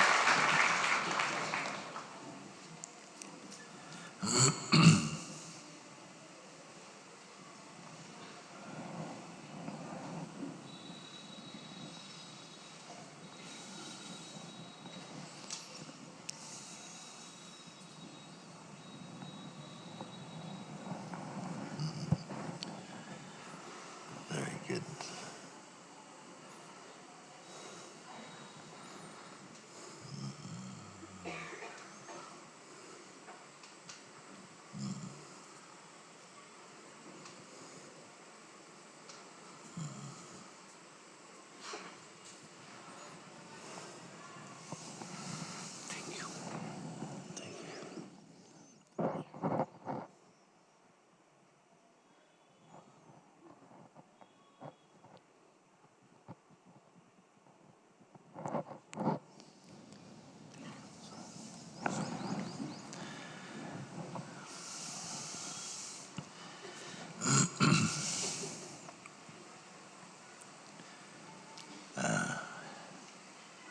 My Lord. Hello.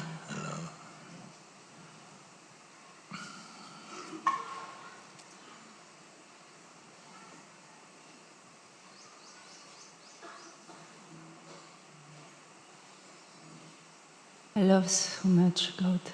I love so much all of us. You what happened? And I love God, and I love you. And I love all of us.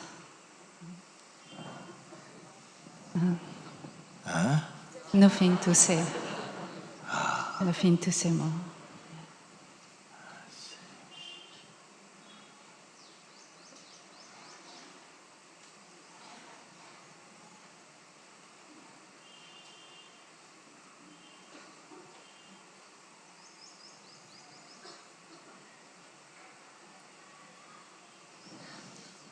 come here.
Okay.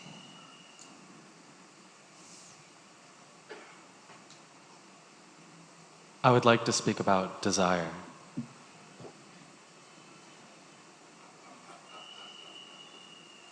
And the nature of desire, as I find that it only exists in the future and in the past. And it seems to be that double-edged sword that led me here, and yet at the same time, in meditation, stops me from achieving presence, from being present. Meditation stops you from? No, desire. Desire is the double-edged sword that leads my personhood on a path, but at the same time is that final obstacle to becoming desireless, remaining present, being in full presence. Okay. And I recognize that within myself, and sometimes recognized within others, that there is a certain fear of stepping into the state of desirelessness or into the state of full presence, that there is a fear associated with leaving personhood or... Yes, but all of that is only as it appears in the mind, because in the actuality of being in that state of desirelessness, no fear is there. And such contentment, so it is as though there is some mechanism inside that is already telling you the supposed end of the story so that you don't pay attention to the story. It's like it's telling you the journey so you don't bother to take it. But it's only a version. It is saying, if you come to that desireless state, oof, it's going to be very unpleasant. I mean, because, because what? So you have to taste it first, decide for yourself, rather than listen to somehow the interpretations of the psychological mind, who seems to have been given some space to act in your name. Because desires actually, we seem to love desire, but mostly they trouble you. I loved what Sri Ramana Maharshi said once. He said that you have a strong desire and you want to have this thing. You always want to have this thing.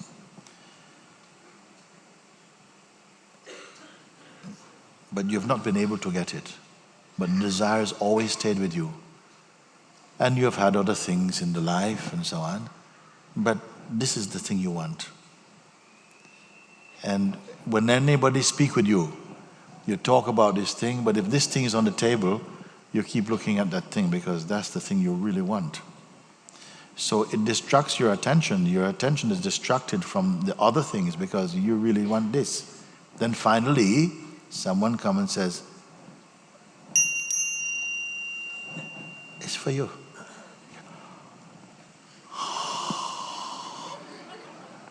Oh, really? Yes, yes, please take it. You take it and you're full of joy. I can't believe I've got it. But there's no joy in this. There is no joy in it. The joy is in you.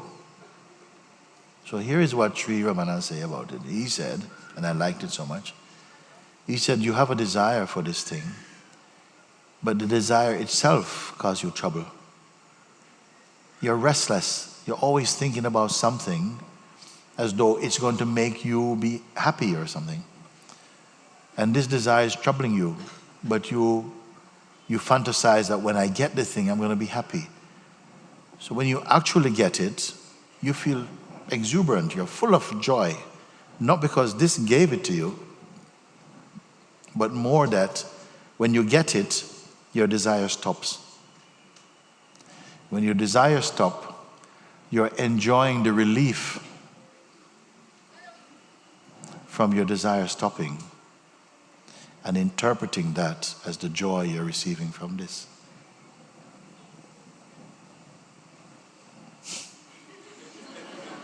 I want this. I've always wanted this. Even to see it, I just want it. But you can't have it. Everything you're doing, you're researching eBay. You can't get nothing. The last one sold out. Okay? And Muji has one. So you come to Satsang, and I'm telling you about you're the heart of the universe, but you're just looking at my bell. And all you just desire is only. I say, you can have freedom, timeless freedom and truth. Yeah, but the bell. So I go and say, I have a feeling to give you this. He says, really, Muji? You playing game? No, it's for you. I just have feelings for you. You get the bell. You leave Satsang. Okay, so you enjoy. But what Sri Bhagwan say is that there is no joy in this thing. Other people have picked it up and throw it around and stuff. They didn't find the joy, but for you, it is joy. That's desire. It projects an artificial joy in this thing. When I have it, or rather when I'm possessing it, I will have full joy from it. So you get it, and when you get it, what happened is that the desire which has been troubling you, but you have been holding on to the desire because you think, when I have it, then I'll be happy. So you get it, but what happens is that the disturbance from the holding a desire has finished, because you got it now. There's no need to desire anymore. And the absence of desire, which is the absence of agitation, is being interpreted as the joy you're receiving from this thing. I felt it was very striking to see it put in this way. And it is true, because after a while you look at this thing, maybe after next week, you're giving it to somebody. Got a nice bell. I know you want one. No, I don't want. No, you like this one. So it is like that. It promises, but it doesn't deliver. It promises, it doesn't promise anything. It's you are making both the promise, the projection that is going to bring all this joy and everything is going to be wonderful, and then enjoying the joy you think you're getting from it, which is what you give to it and take it back. That's what happened. But by itself, the most beautiful explanation will not get rid of desire. You see? In fact, life is desire on some level. It is the motivative force for life, you know. But most desires are necessary, desire for food or for rest and so on. They don't leave a bad smell. They don't leave any footprints in the consciousness. But the desire for things to do with who you are, they have a more a stronger aftertaste. Including the identity of I am enlightened. I am enlightened or does not... I am desireless. Yes, yes. I am desireless is a thought. I am enlightened is also a thought. You see? Because we can say that, you know, when I woke up and I'm awake now, I've been awake since this time, and, you know, I'm a Buddha, but you can call me Patrick, but, or whatever. You see? It doesn't make you that. Or the belief, I am, you know, I'm free, now I'm free. It's a good thought, but by itself it's not. It must go beyond the thought, the imagination, the desire. It must somehow be transformed into true experience, into true discovery. That is, yeah. Thank you. Thank you. Okay, I can see many hands going up, and I don't know, we are going to leave it like this for now, I feel, no?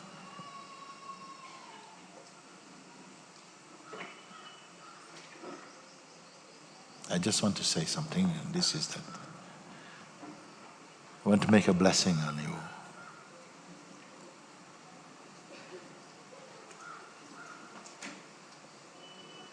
For all those whose heart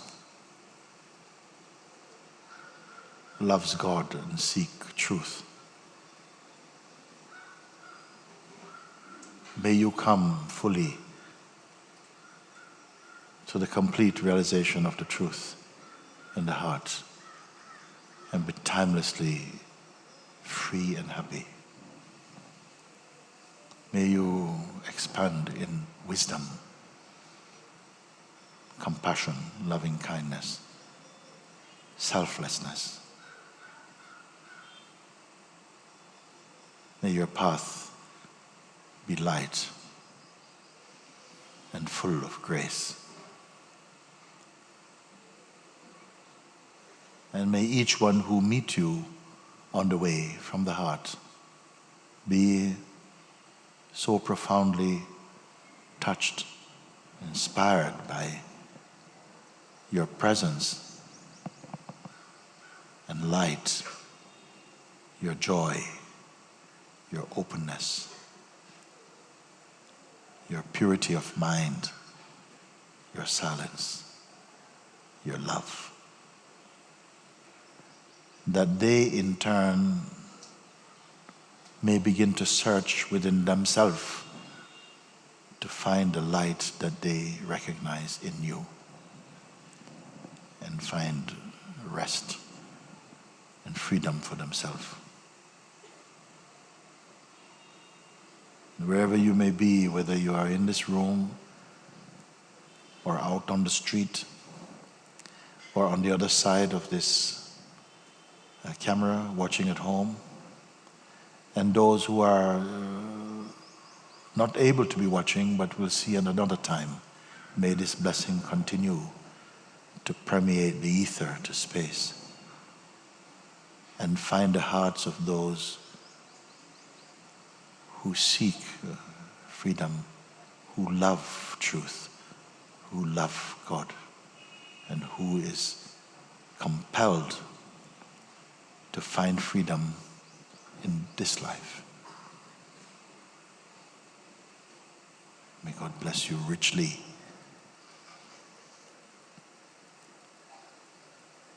Guide your way so that you don't fall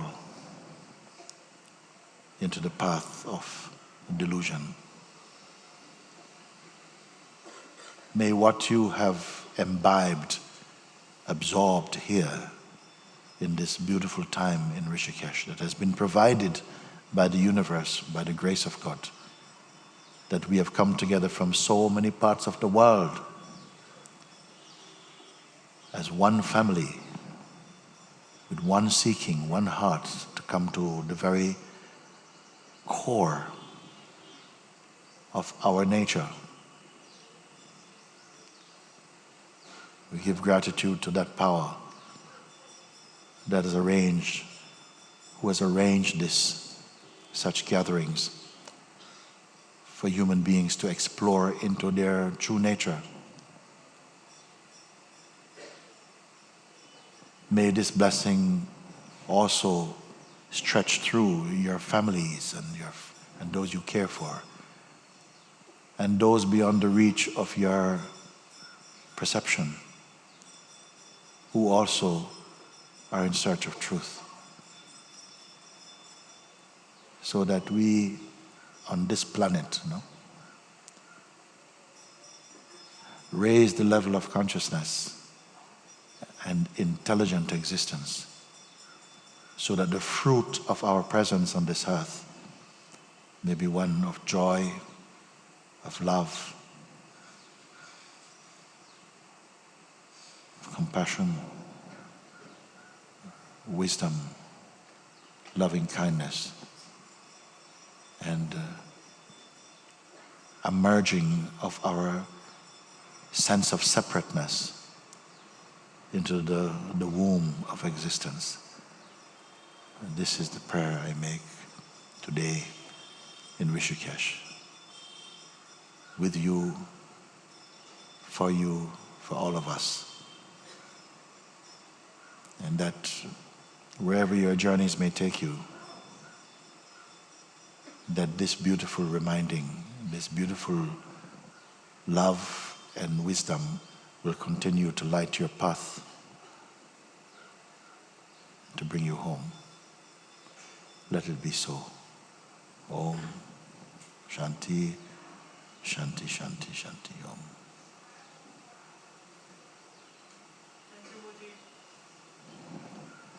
Thank you. We'll have a song today, some before.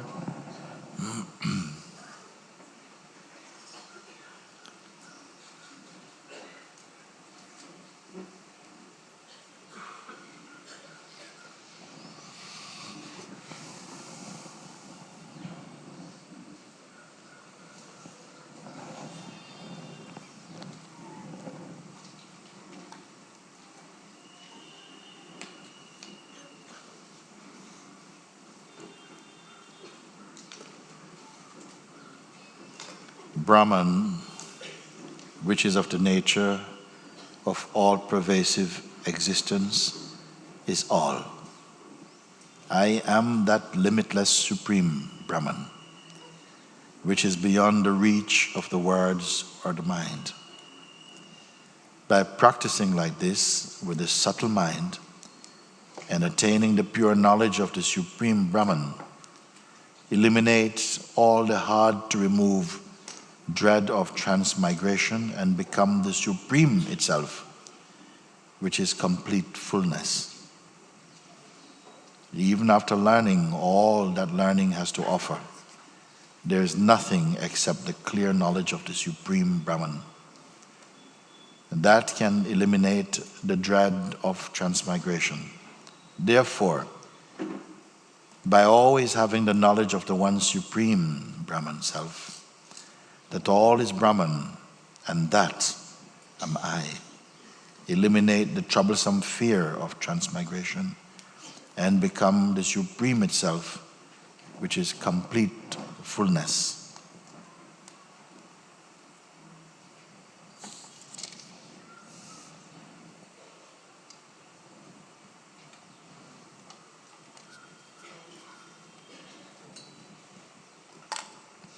All these appearances, which are seen as the world and others, are of the nature of Brahman, which is existence, consciousness, bliss. All the individuals, which are of the nature of knowledge and exists as I, are completely of the nature of the undivided Brahman. Those who follow this teaching and obtain full knowledge will become the perfect full absolute. There is not an atom of doubt about what has been said here. In the name of Shiva, this is the great truth. What is seen as this is also of the nature of Brahman. What is seen as I is also of the nature of Brahman. What is seen as that is also of the nature of Brahman. What is seen as something else is also of the nature of Brahman. What is seen as firm is also of the nature of Brahman self. What is seen as not steady is also of the nature of Brahman. Whatever is seen in whichever way is also of the nature of Brahman. There is not the least doubt of what has been seen.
Divasya dimahi Dio Yona Prachodaya.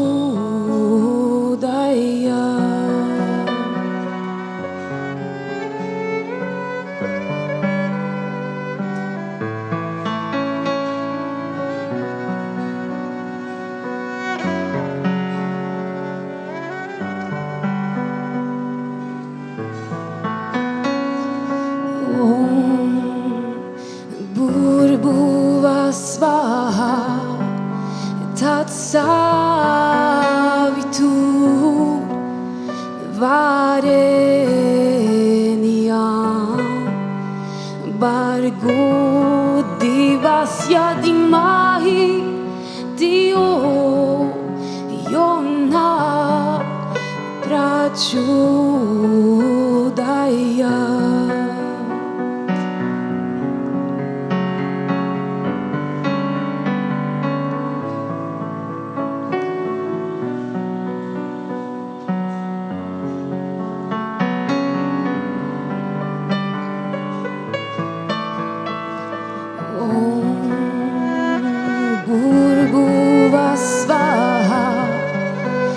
Tatsavitu Vareniam Bargo Divasya Dimahi Dio prachodaya.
Akanda mandalakara vyaptamena chara chara tat padamaye darshitam yena tasmai shri gurave namaha.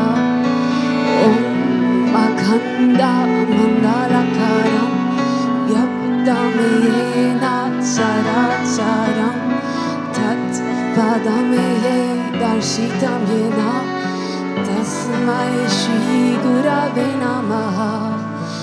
Om Bhurbhuvah Swaha Tatsavitu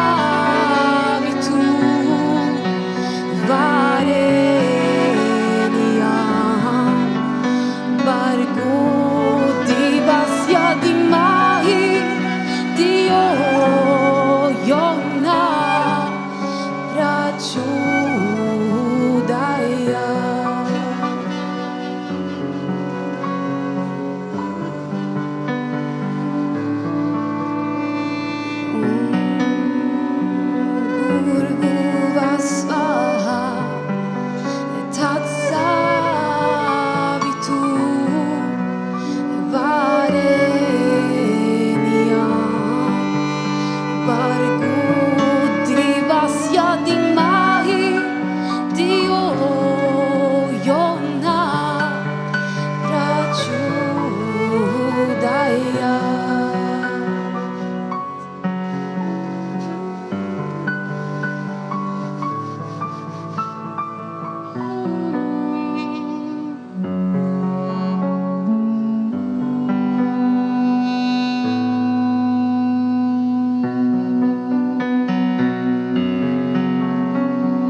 may whatever you have found here, what you have discovered in yourself, that you will not have to look back in time and said, it was like that in Rishikesh. But you will look inside your heart and not look at past, but what is timeless. From what is timeless, then you will have used this time so well. To use time to find the timeless. While this body is warm, to discover what is imperishable. I am very happy inside myself for this short time together with you.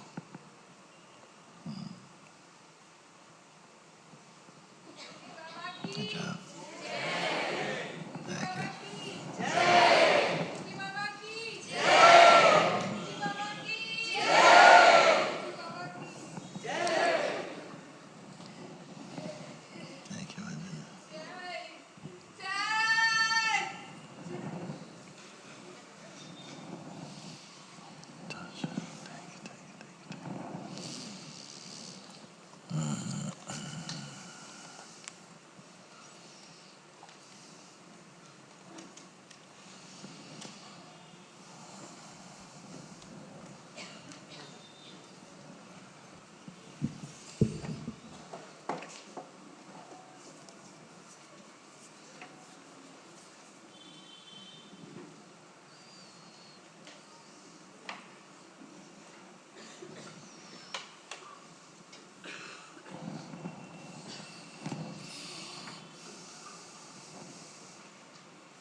As we come to this time here at ashram for now, and many people will be departing and going back to their countries and wherever you have to go.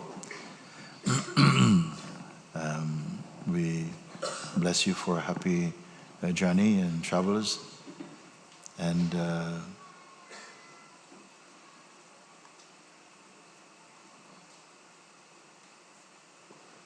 that the seeds, as I've said, which have been planted here through your own satsang, they are sprouting and bearing fruit each moment, every day. Let it be like that.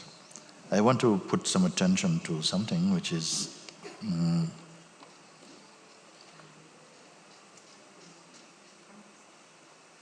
many people came ahead of you and before the beginning of this retreat.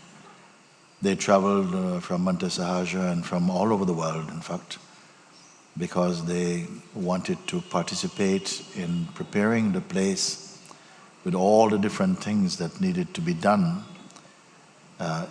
in order to accept your visit. And out of such love,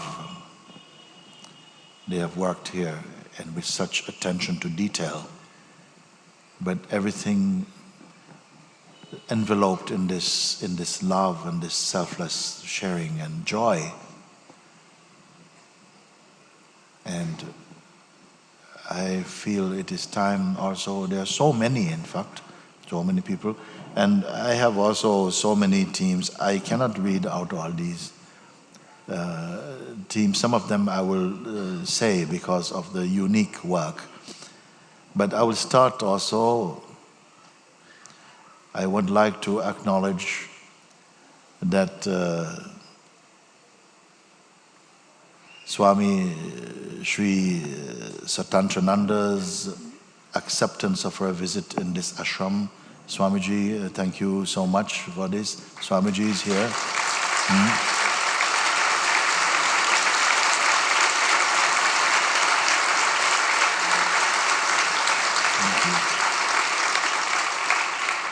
Swamiji has been always so kind in really ensuring whatever work, whatever thing needs to be done, he will, and within his power, to facilitate that. And we have been coming here now for a few years, so our relationship has grown in that. And and that we could come to an area in Rishikesh that is so alive and authentic, and to be here amongst the people and to move with them, rather than to appear as though we landed from outer space or something, that people have integrated here and moved in this beautiful community. I'm very happy for that. I'm very happy also for those who have been every day recording the satsangs in all of its expressions, sometimes just on the street, sometimes spontaneous satsangs, following me around, daily satsangs, and also when the hall is closed to everybody, people will continue to be here and editing and making sure that this feed that goes out to the world goes as smoothly as possible. I would just like to acknowledge the audio and video teams. Could you just, they're all there, no? They're filming.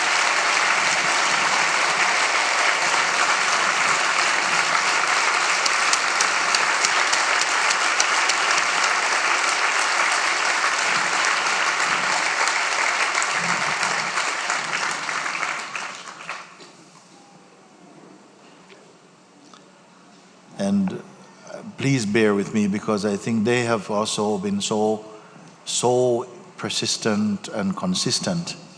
Those who have been the hall team, they come every day. It's been very amazing because I come every day, everything is moved from the hall, everything is swept and cleaned and put back and dusted, everything like that. I would like to, the hall team is here also. Here they are there.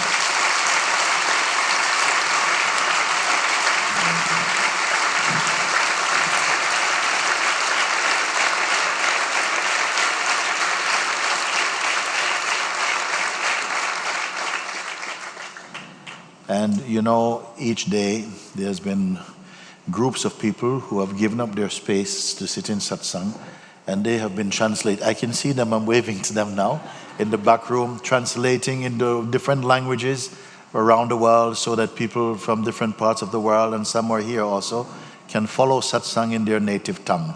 I'd just like to say thank you for all of these beings.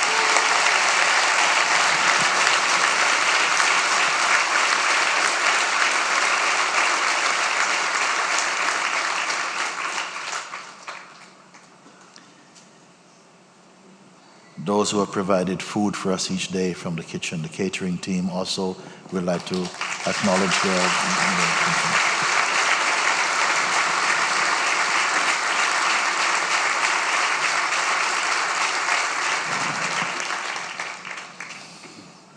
I would like to say that because actually all these beings have come, they're waking up very early in the morning, sometimes 5 o'clock in the morning, to be here to make sure that this, and to give you a sense of what goes on behind the scenes that prepare the space for satsang each day. And these beings are getting up every day and put in service like this. But what I want to do, actually, I'm going to just ask all those, and only those, who have come here to be on the Sangha team, all of you collectively, who have played a part. There's over nearly 200 people actually, who every day is in service here, from the bookshops and from the cleaning and design and contemplative areas, taking care of my room, the entrance people, those who supply flowers and take care of the guests, and when people are sick, they take care of them, who painted the ashram and all of these things, IT groups and all of these beings. Could you stand up and we just sort of like acknowledge this thing, please? Just you.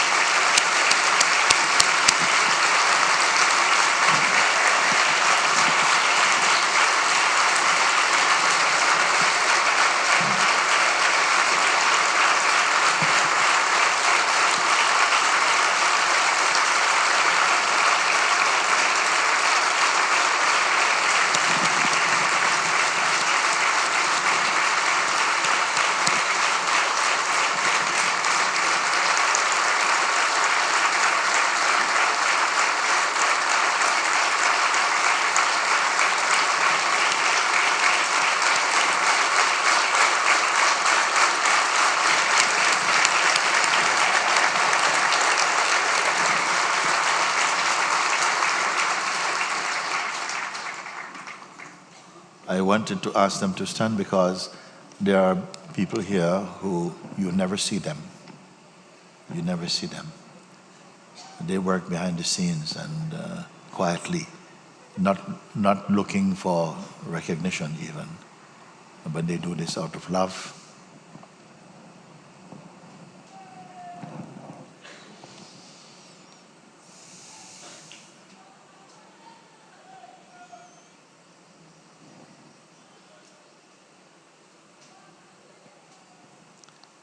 I'd like to just, we have many family friends here in India.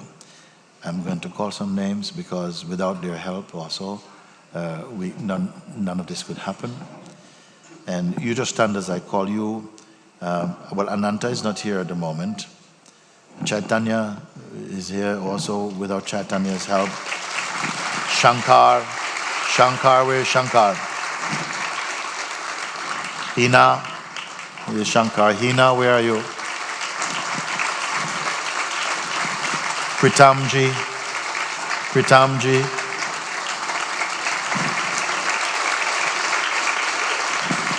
Jayadeva and the staff from the kitchen.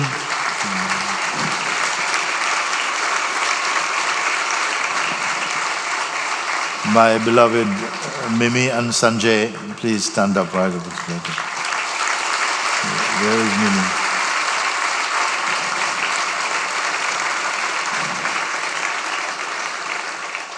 Maheshwari and Haridas.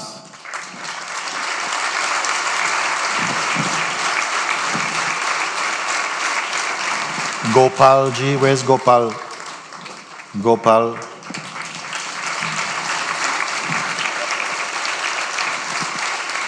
Gurudas has been with us from the days of Tiruvannamalai. Shiva, is he here?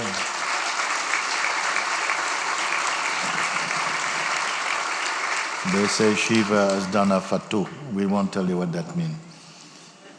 Ramdas.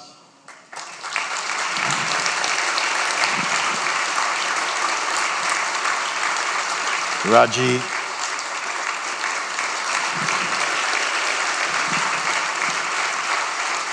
Shrikar.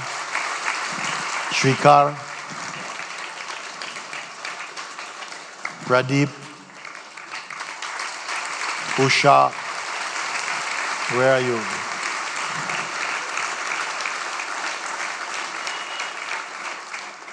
Deva and Anamika. Thank you.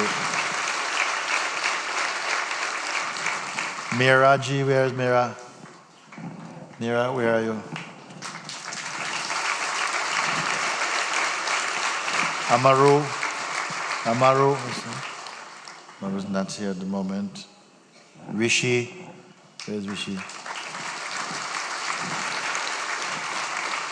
Rohini ji, where's Rohini?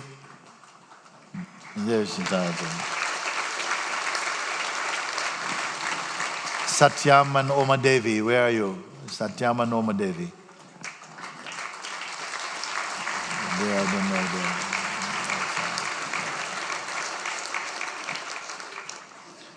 Dipali and Varun. Where are you? Dipali, you're here. And Varun Narayan.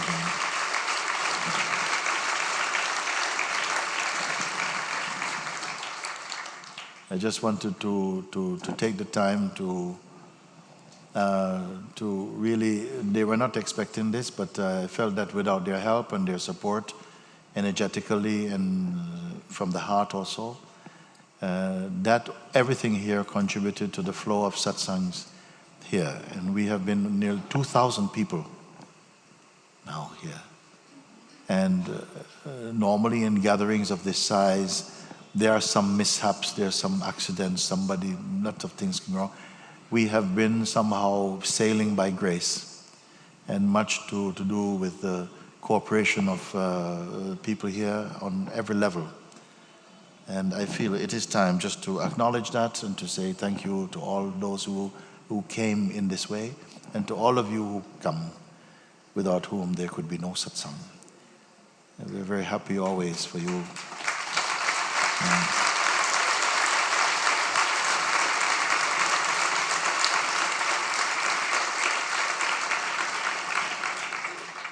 I feel that if there were not for beings like yourself, I would not be here. I would not come here.